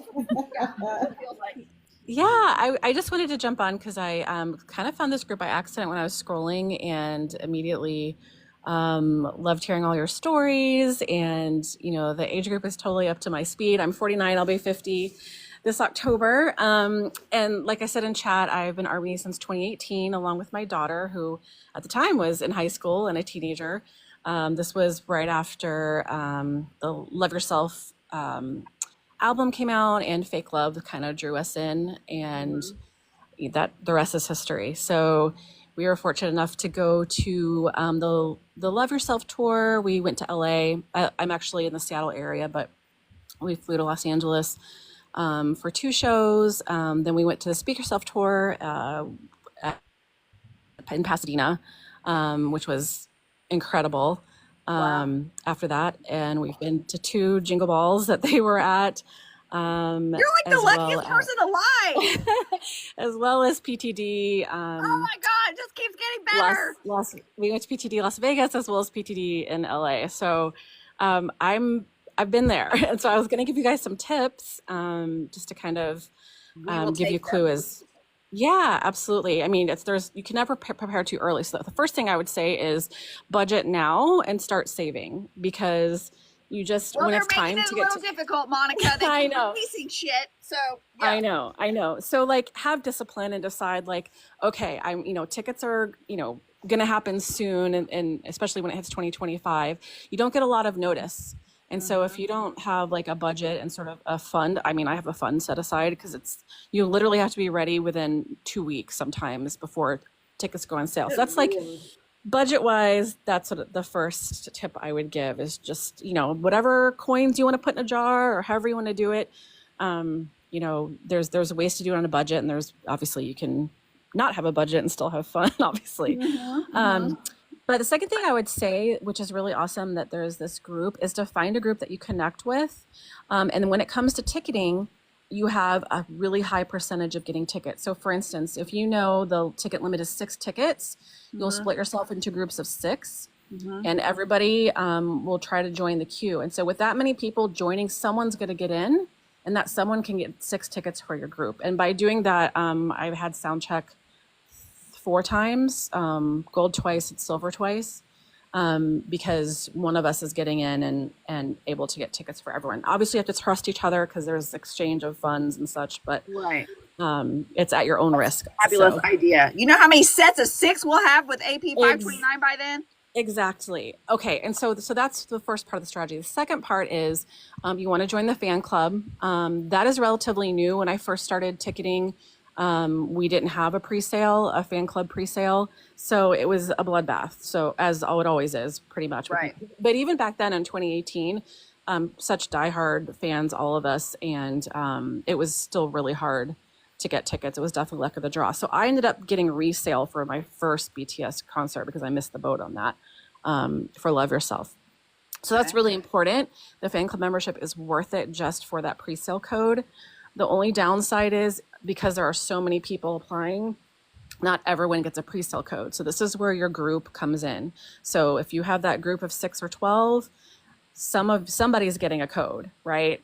Because you'll hear it all the time. People will be like, oh my God, I didn't get a code. I need a code. That happens a lot. But if you just sort of build this core group of people that you trust, then you'll have a better chance of at least getting a code to try. So I am a pro concert ticket buyer. Oh, we got a pro concert ticket buyer here too. Don't worry about pre-sales if you don't get it. they Yes. always release more tickets and good tickets on the day it goes on sale to the public. But also, even then, if you're on right as soon as it goes on sale and you're like, I got these sucky tickets, keep refreshing, keep waiting. Yes. I promise better tickets will pop up. Like, I don't even know how the algorithm with that works, but like, I have done this many a time for Keith Urban. She's a Keith Urban freak. Like, you just kind of keep cycling through, and eventually good tickets will pop up. Don't settle for what you get at the very beginning if you don't like them. Just have faith. Yeah. I will say that is mostly true. I have ticketed for many other artists, like you said, and but I will say I know I'm biased, but BTS has by far been the hardest, and sometimes they don't release more. And there have been instances where all the pre-sale, the tickets were sold out by pre-sale. It never even made it to general. That happened probably the last 2 to 3 PTDs. So a specific section or like the entire place? The entire place. Oh, what? Yeah. Rose Bowl was almost 90,000, and it sold out the first day. Yeah.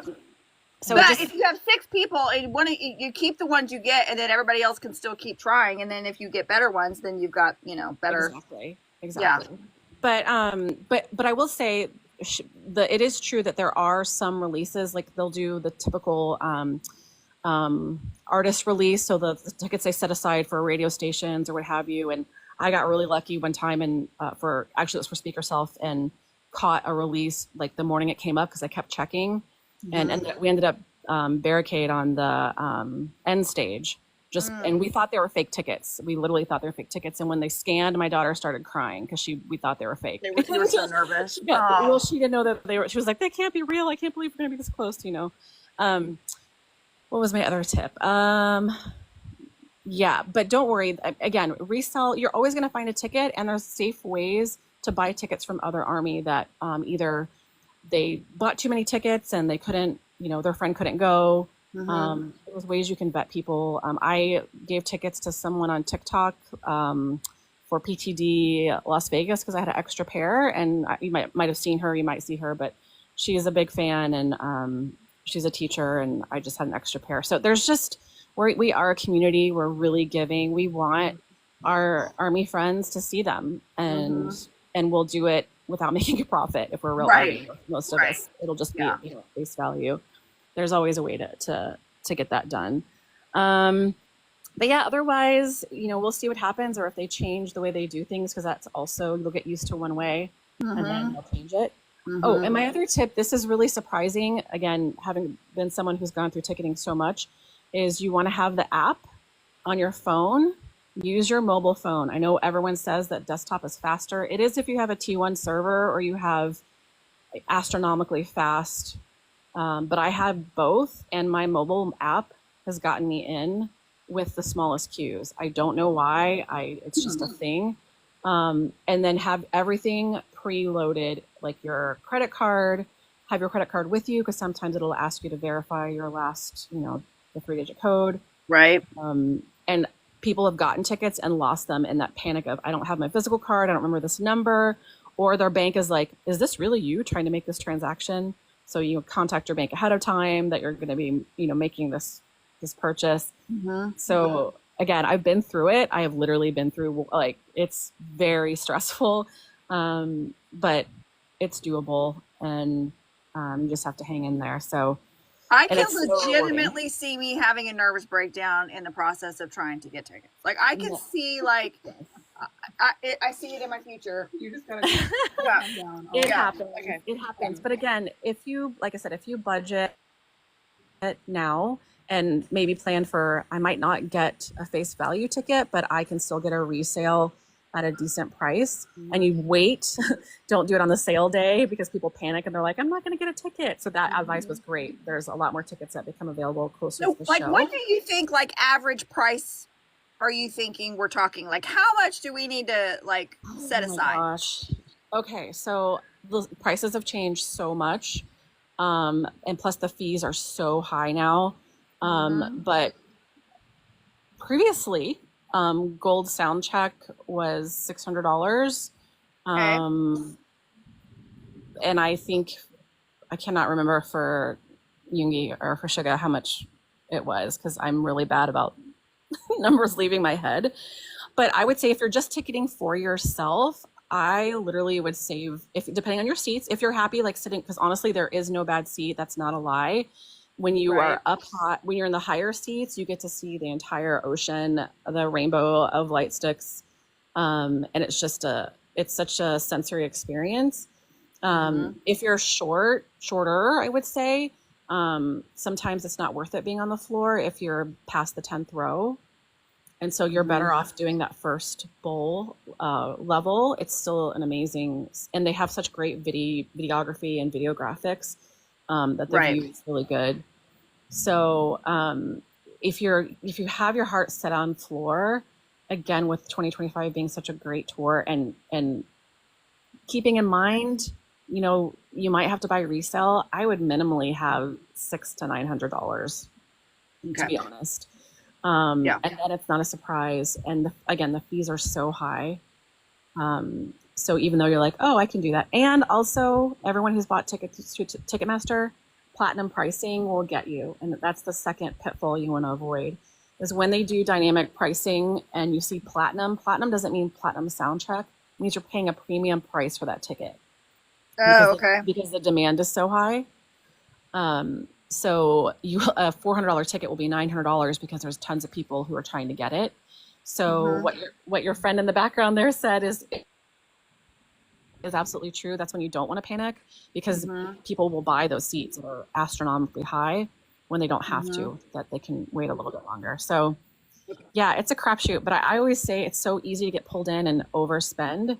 So just be really It's like an auction almost. You almost feel like you'd be in that thing and just be like, oh yeah, I gotta do it. Yeah. Exactly. But that being said, like, don't get too nervous about it. There's great support systems. You will get a ticket. There are people, met so many people that didn't have a ticket going and just booked the flight and picked the city and went. And they found a ticket by the time it was concert day. I haven't heard anyone have like the Taylor Swift experience where they're like there and there's 0 tickets. I mean, knock on wood, who knows what's going to happen in 2025. And also the cities that don't seem to sell out as fast. So LA is typically highly sought after. So you have to declare, you don't have to stick to it, but when you ask for pre-sale, you have to say what show you are wanting to go to. Oh, okay. But that being said, you don't have to stick with it when you buy your ticket, but that factors into the decision sometimes whether you get a code. That's a speculation anyway. So like LA, Chicago, New York are the most popular, highly ticketed cities. The other venues are also smaller, so keep that in mind. So it's like, so if they have a Texas date, you might have more availability, but again, that's less seats, most likely. So and you're outside. Yeah. Oh, yeah. Lots of factors. I mean, Rose Bowl was outside and it was incredible, but that's California. The weather was insanely beautiful. It got cold later on, but that's all I can think of. I just wanted to share because I feel like I always went in blind, and I could have used someone sort of helping me along so I wouldn't stress out as much. So I hope that was helpful. Reach out to me again too as we get closer and we know it's about to happen. I might have you do this again. Sure, I'm happy. It sounds like I need to make friends with Monica, which is nice because I'm just down in Tacoma, so. Are you kidding? I live in Gig Harbor. Oh, nice. Yeah, I'm just in South Tacoma. Okay, yeah. So you're very close. We should probably connect. For sure. Click on my profile. I have a few videos from some of the shows I went to up. Not the older ones because I had a really old camera and my video is terrible, but. That's all I post on my TikTok profile, or like my own concert videos, because BTS I heard someone say I only stand BTS. That's me. But I love music in general, so I do a lot of shows. But BTS is the only one I'll break my budget for, and I'll plan and save for. Yeah, right. That's it. So thank you so much for that information. Yeah, that's amazing. That's amazing. I've taken notes. I'm sure Shels took notes too. She's my note taker. So sure did. Sure. When we get I knew you would. That's my girl. So, thank you for sharing so much insight with us, Monica. Yeah, that helps a lot. Any other questions? Let me know. We did go, like I said, we did go to Jingle Ball as well, which I would not recommend you do that unless you're like, we were already there for another BTS show, and then they were doing Jingle Ball. And it was, trust me, it was worth the 15 minutes, but it goes by so fast. And, they don't do a full set. And then if you don't like any of the other artists, it's kind of a waste of money, in my opinion. But Right. it's amazing if you are able to. So That's amazing. yeah. I'm getting excited and it's not even happening yet. Well, maybe we'll Yes. all get to practice with J-Hope. Yes, absolutely. I know that was my only regret, was not going to Lollapalooza. My daughter and I talked about it, and we were just like, I don't know, like if we could stand like that all day and kind of wait around. But I regret not going, because you guys all saw the video. Oh my gosh. Yeah, It looks, I regret. it looks so Yep, amazing. I'm glad we showed up for him and cheered loudly. Yep, I am too. That's awesome. Thank you, Monica. All right, well, I'll let someone else have the floor, but I did follow you. Is it Stef, Army Project? Yeah. I followed you. So yeah, feel free to I will invite follow me you back. and Riven Sky as well. If you follow me, I'll follow you back, and we can definitely chat. Awesome. Thank you. Thank you guys. Okay, Thank you, Monica. You're next. Okay.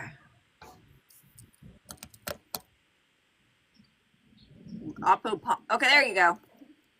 Can you hear me? Oppo Bongpo.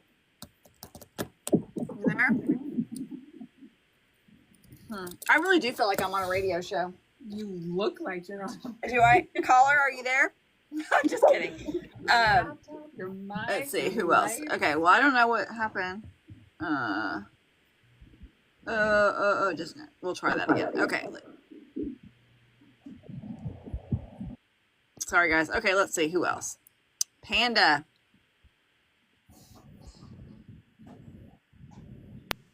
Hey, Deb. Okay, Panda, you there? I am here. Yay! Yay! I get to put a voice with a face. I know. I just wanted to say hi, and I am probably the oldest Army of this group. Wow. I just turned 72. Amazing. And 72 years.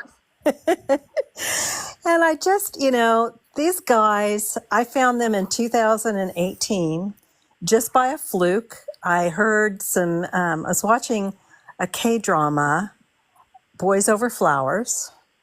Yes. And listened What a to great one. I know. That's a great one. And I was listening to the music, and I thought, God, this is awesome. So I just started kind of Googling. I was looking at reading the credits, of course, and found, some of the groups. And I thought, well, this is really awesome. And then I clicked onto YouTube and found some of their videos. And it's, to me, the music I really, really loved, but the music was secondary. Who they are, what they are, where they came from, and the incredible human beings these guys are, it's mind-boggling. Yeah. And I met my first Army, who is a sister of a friend of mine.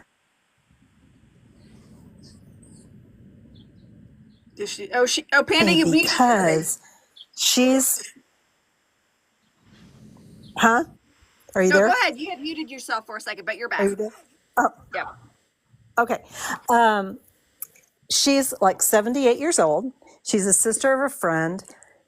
I was so incredibly jealous of her because she's been to concerts. But she's also an artist. And she said, I knew I was going to meet you. I knew I was coming to Kansas City. And I brought you some presents. And she made the most incredible pieces with Namjoon's lyrics. And I'm just, I was just taken aback. So connect because I have converted my sister, who is not crazy, but and then some other friends. But I introduce them as people, not necessarily the music. Right. but as people, and then the music comes, and then just to watch they're magical on stage. Their movements, they're just, I don't know, they're fascinating. But I They just really wanted are. to say hi and say that Oh, she keeps muting.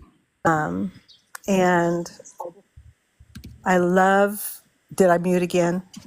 Yeah, I'm just for a sorry. moment though. You're back. My That's sisters. okay.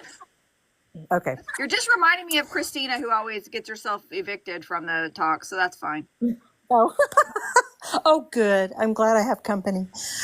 Uh, anyway, I'm looking forward to Kansas City. I haven't decided, I don't want to take a room because I'm local. So I want to make sure that everybody gets a room. But I'm going to be there, babe. Come on. We've got rooms, I think, still, don't we, Shels? We still have We have a rooms, few right? left. If you want to sign up and get one, Okay. Yep. Okay. Yep. Come on. Awesome. message me. Okay. Yep. Awesome. Thank you Thanks, so Panda. much. I'll hug your neck when we get there. Oh, honey, I'm going to hug you. Love you. Bye. Bye. Stand in line. Stand in line. Okay. Yep. Okay, we have one more request. Go ahead and I don't want to say this name because I'm going to say it wrong. Okay, I gotta wait till it comes on screen. Hold on. Is it Ageism Romeo?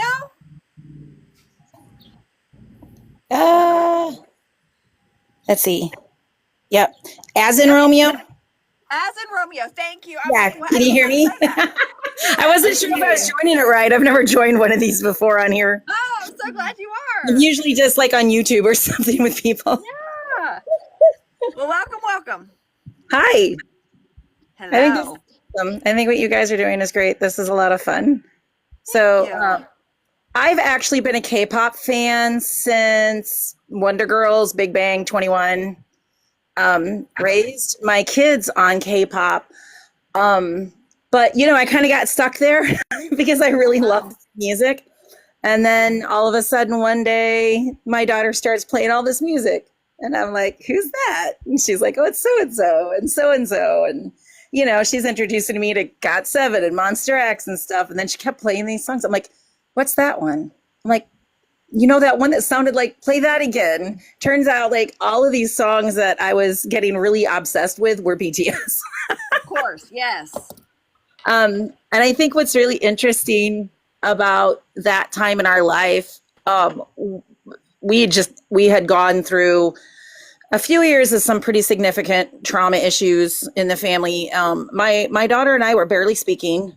Our relationship was extremely toxic at the time, to the point that I was trying to find somewhere else for her to live. She was destructive. She was abusive towards her older brother, who has a disability.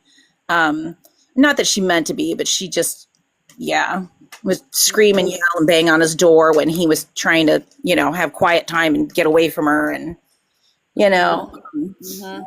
we started relating over BTS, and, we were talking about the whole age thing, and I got that a lot from her, and it was hard. We would talk about stuff. She's like, Mom, I don't want to hear it from you. Like, no, you can't be their fan. Okay, you can listen to the music because I want to listen to it, but you can't be their fan. We finally got to the point. What do you think her issue with you doing that was? Did she ever understand what her issue with it was? I don't know if she understood, but I do. At the time, she had been through so much. I think she just needed something that was hers. Okay, that makes sense. I think, and we see that, I think we forget sometimes, we see that a lot where BTS started. They started out speaking for the youth that had no voice.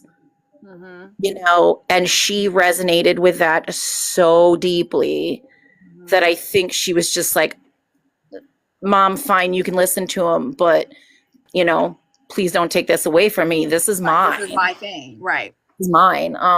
So for a long time, I listened, and I was like a secret army, but I didn't really call myself army because I couldn't with her. I couldn't bias the ones that she biased. I wasn't, she'd be excited to come tell me about all of them. But I actually didn't even join any fan groups till about 2020, and I'd been following them on the fringes for about 4 years at that point already. We started listening in 2015. I considered myself officially army by 2016, but I know people struggle a lot with not being able to recognize them right away. And honestly, it took me 2 years because we didn't have cable. We didn't have internet. All I had was she would go to the library after school, download the videos and bring them home. Well, I mean, they changed their clothes, their dancing, and their hair every video. So, I mean, we were walking in the video at the movie theater, and she's laughing at me. She's like, "You're not going to know which one's which." And I'm like, "I bet I will," and stuff. And I actually, at that point, I think I did miss one of them, but I don't remember who it was now. But and I came out of that, I'm like, I did know who they were. And I was so excited. It always feels like such an accomplishment when you figure them out. Yeah, but I mean, it was just now we're fine, and I think it's just been really great because it's just been, everybody talks about how amazing they are, the music and things like that. But we know we're talking here about how BTS has brought relationships with friends and other army and things like that. But I mean, it's just amazing. Like you said, there's just people that don't really have a focus or things or something, and they can just listen to this music. There's book clubs out there for all the books that Namjoon's reading, and and I know a whole group of people that have this whole Namjooning club where they go out hiking and nature loving, and it's their effect on the world has just been phenomenal. Like I always said, oh, we were the luckiest generation because we came off the tail end of the Beatles, but we got to see, hip hop created and punk created and, and we got to see Prince and Michael Jackson and Madonna and Whitney Houston, all of these amazing, amazing musicians. But at the end of the day, what other than their, fame and kind of their own charisma and they were world famous, amazing, but BTS is actually out there. Right. They're just. We didn't know them as people. We didn't know Michael Jackson as a person. We didn't know them as people. Whitney Houston exactly. As a person, right. But so we had no concept. Right. Mm-hmm. But they're using their fame for such good, and and I do think, like you guys were saying earlier, with some of the cultural differences, we are getting a lot of backlash there because, American men aren't supposed to be pretty, whatever. Right. And somebody had brought up something Kenji had said once, and I made a comment on one of his things one time too, that, it's not so much that they're pretty. For me, it's the fact that they respect themselves enough to take care of themselves. That's all it is. Nicely. Yeah, totally agree. Shower. I mean, they just, as a culture, they respect their elders. They respect themselves. They take care of themselves. And I think we've missed a lot of that. We've got other artists complaining about how, their DUI is going to affect their tour. And I'm like, wait a minute, you're not worried about the DUI here. Right. You're worried that you could have hurt someone or, it's just so much. That's one of the reasons, people are like, oh, why would you raise your kids on K-pop? Maybe because if they got busted using drugs, they're done. It wasn't idolized. They weren't praised. They weren't talked about how cool it was that they OD'd at 25. I'm sorry, but I don't want my children thinking that that's cool. Right. That's dangerous and it's hurtful. And for me, it was a huge focus of that. And then as far as the whole language thing, I was a choir and band kid, and I made a comment earlier on here. By the time I graduated high school, I had already sang in 6 different languages. And by the time I graduated college, it was 8. Why is this a big deal? Right. People have no problem going to the opera. Right. Why is it a big deal? And then as far as like my family, my mom actually told me that we were nothing but a bunch of middle-aged hormonal single women that needed to get a life. I'm like, well, I'm sorry. You know, follow all of these other things. Your entire upstairs is Cubs and Bears paraphernalia, like from like, you know, fandom. Everybody's got their fandom. And I'm like, am I hurting anyone? No, I'm not hurting one. I said, this is something positive. It's bringing me joy. They're extremely well-versed, well-educated, intelligent role models with college degrees. Right. Where is the problem? I'm not hurting anyone. Right. And she goes, well, you're too old for this. I'm like, and what does that have to do with anything? What do you mean I'm too old for this? you know, we have this whole conversation. She doesn't get it. They just don't get it. No. I'm supposed to fit into this little box and be this little housewife and be this, you know, mom. And I'm just, you know, so put on my little loafers, my little purse and go to the grocery store and come back and clean my house and go to work. And yeah, it's really strange. Like you said, I think there's just this cultural shift about what's acceptable for middle-aged women right now. You know, and especially being in the Midwest, I mean, like our radio station here won't even play them. Like even when they were number one, they played them at 4 a.m. Like I got blocked from the radio station because I'd request them too much. And I mean, I literally would only send them a request maybe once every 2 or 3 days. Wow. Yeah, BTS. Yeah. Nobody here knows who they are. I've talked to 4 different coffee shops to try to hold a cup sleeve. Nobody knows who the hell they are. They don't even know what K-pop is. They don't know. Isn't that strange? Yeah. They're all over TV, been at the White House, everything. And nobody knows who or what I am talking about. So, yeah, I actually started a Facebook group to try to find people in my area, and we are going to hold our first cup sleeve in August. That's amazing. And hopefully people come. I don't know. We're going to find out, but, amazing. I'm trying desperately to drop your cup sleeve information in our Discord and, yeah, we'll know about it. Waiting to hear back. I gave them the weekend. It's going to be either the 9th or the 10th, I believe. That's the weekend of August, like the second weekend of August. But the place that we've talked to has not decided whether they will do the Saturday or the Sunday. You know, so I'm trying to find that out for sure. But yeah, we're working on it. That'll be amazing. Well, share photos with us when you do it, because that's really cool. Where in the Midwest?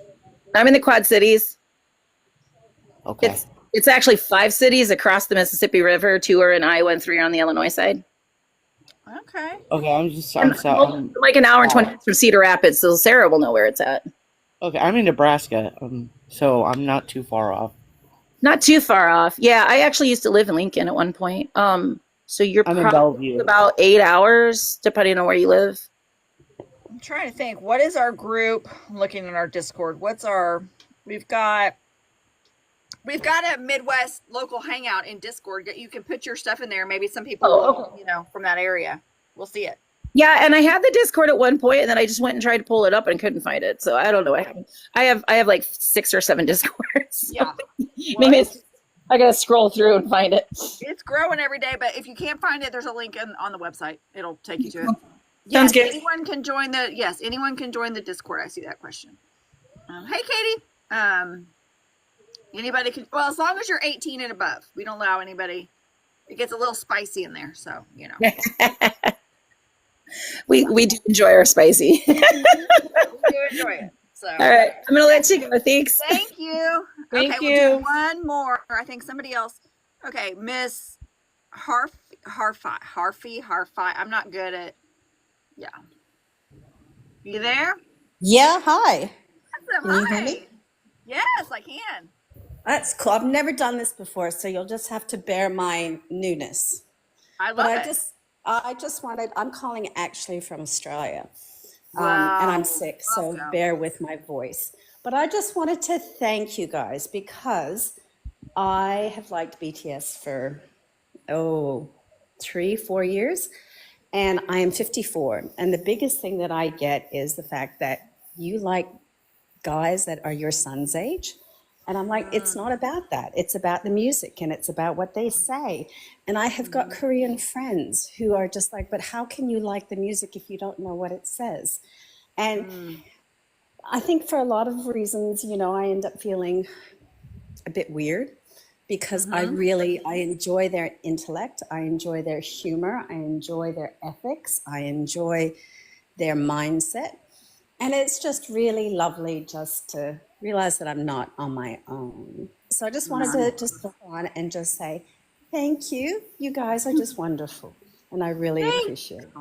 Well, we're glad you found the community because, yeah, I mean, it's always interesting because when you try to tell people how amazing these guys are as human beings, and you're you know, nobody understands. They cannot understand unless they've watched at least a little bit of what they're doing, and then it's like, oh, so we know what we've got. Like, we know how precious what we have and what we love is, and so you feel like you're kind of isolated from the outside world.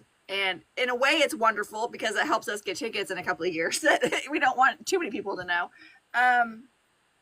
But when nobody in your life joins you, it can't feel lonely. That is very true. Yeah. Well, my husband just laughs at me. I mean, he supports whatever I choose. And, you know, we've been to Korea last year. We're going again this year. You know, my daughter, she has a long time kind of K-pop. She was more into Big Bang and stuff like that. But she kind of has joined me along the way because she thinks it's a riot, you know, and it's something that gives people joy. And, you know, I think somebody wrote in your comment line, you know, we idolize sports and those sorts of things. And just because it doesn't, I don't know, fit people's ideology, I suppose. Right. You know, or what they feel is the norm. Yeah, that's right. That they have to kind of poo-paw it. But, you know, I was listening to your previous person, and I just kind of went, you know, what I like about what she was saying is the fact that it is a cultural perspective. And, you know, it's so often and being Canadian from birth, who just happens to live in Australia, there is a individualistic approach to everything. It's about putting the individual first. And what I like about BTS is that they support each other's individual pursuits, but they are a group. And it is about family, it's about country, it's about everyone and themselves. They almost put themselves last in lots of ways. And I just think, I don't know, I think they are really, really good examples of good humans. I think good humans should be celebrated. I'm with you. You can do a commercial for them. Like, you're really good at that. Of explaining all that. Like, can you just record that for me and I can just play it for people? Because you like worded it perfectly. I mean, that was amazing. But yeah, you're exact. Every word of that was absolutely correct. Well, thank you ever so much. Well, but thank you for letting me have that little say, and thank you for being there. And so that these other people who are, you know, in their 50s, you know, who sit and kill themselves laughing while they're watching Run BTS, or, you know, any of the interviews. Like I did. Right? Yeah, I wet my pants during the aerial yoga one. I laughed so hard. I was like, literally. I know, right? Yeah. I was in bed watching it on my iPad, and my husband's just looking at me. He said, "You're shaking the bed," and I'm just like, because it's so funny, you know, like it just kills me. This morning, here I am, sick as a dog, in bed watching Jin. You know, when he was on that drunk, come drink with me thing just before he went to the military. And he was getting his drunk ass. I was like wetting myself and then coughing, and my husband's looking at me going, "Really? Like that would be really good for you?" And I'm like, "Yeah, well, you know, it's making me laugh, making me feel better." You know, they do. They just, oh goodness. But anyways, thank you. That's all I had to say. You're welcome. Thank you. Join us again. I will. Thank you. All right. Bye. Awesome. Okay, Shels. Well, we've been at this for 2 hours, so I guess time goes by so quick. I know. So I don't know when the next one will be. I don't know if we'll do it next Friday, if we'll do it regularly, or if we'll just kind of jump around. But as I said, the next one's going to be in the Coop, Love Yourself Groin Edition. which I'm very excited about. I'm gonna have to introduce Kaylee to Groin because she's like, what the hell does that mean? She doesn't know what that means. But we'll talk all things learning how to love ourselves and all things learning how not to give a fuck what anybody thinks.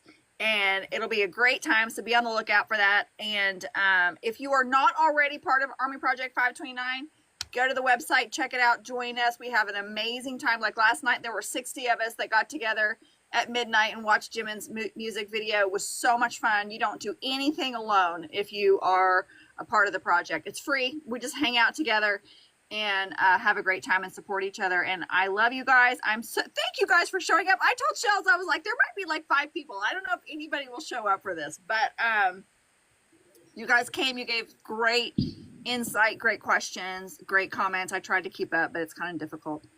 And I appreciate you, all of you. And Shels, thanks for being my sidekick on this.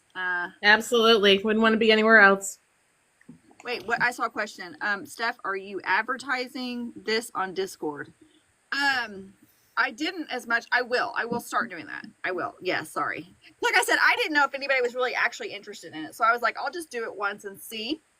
And because it's very different than what we do as a group of 6.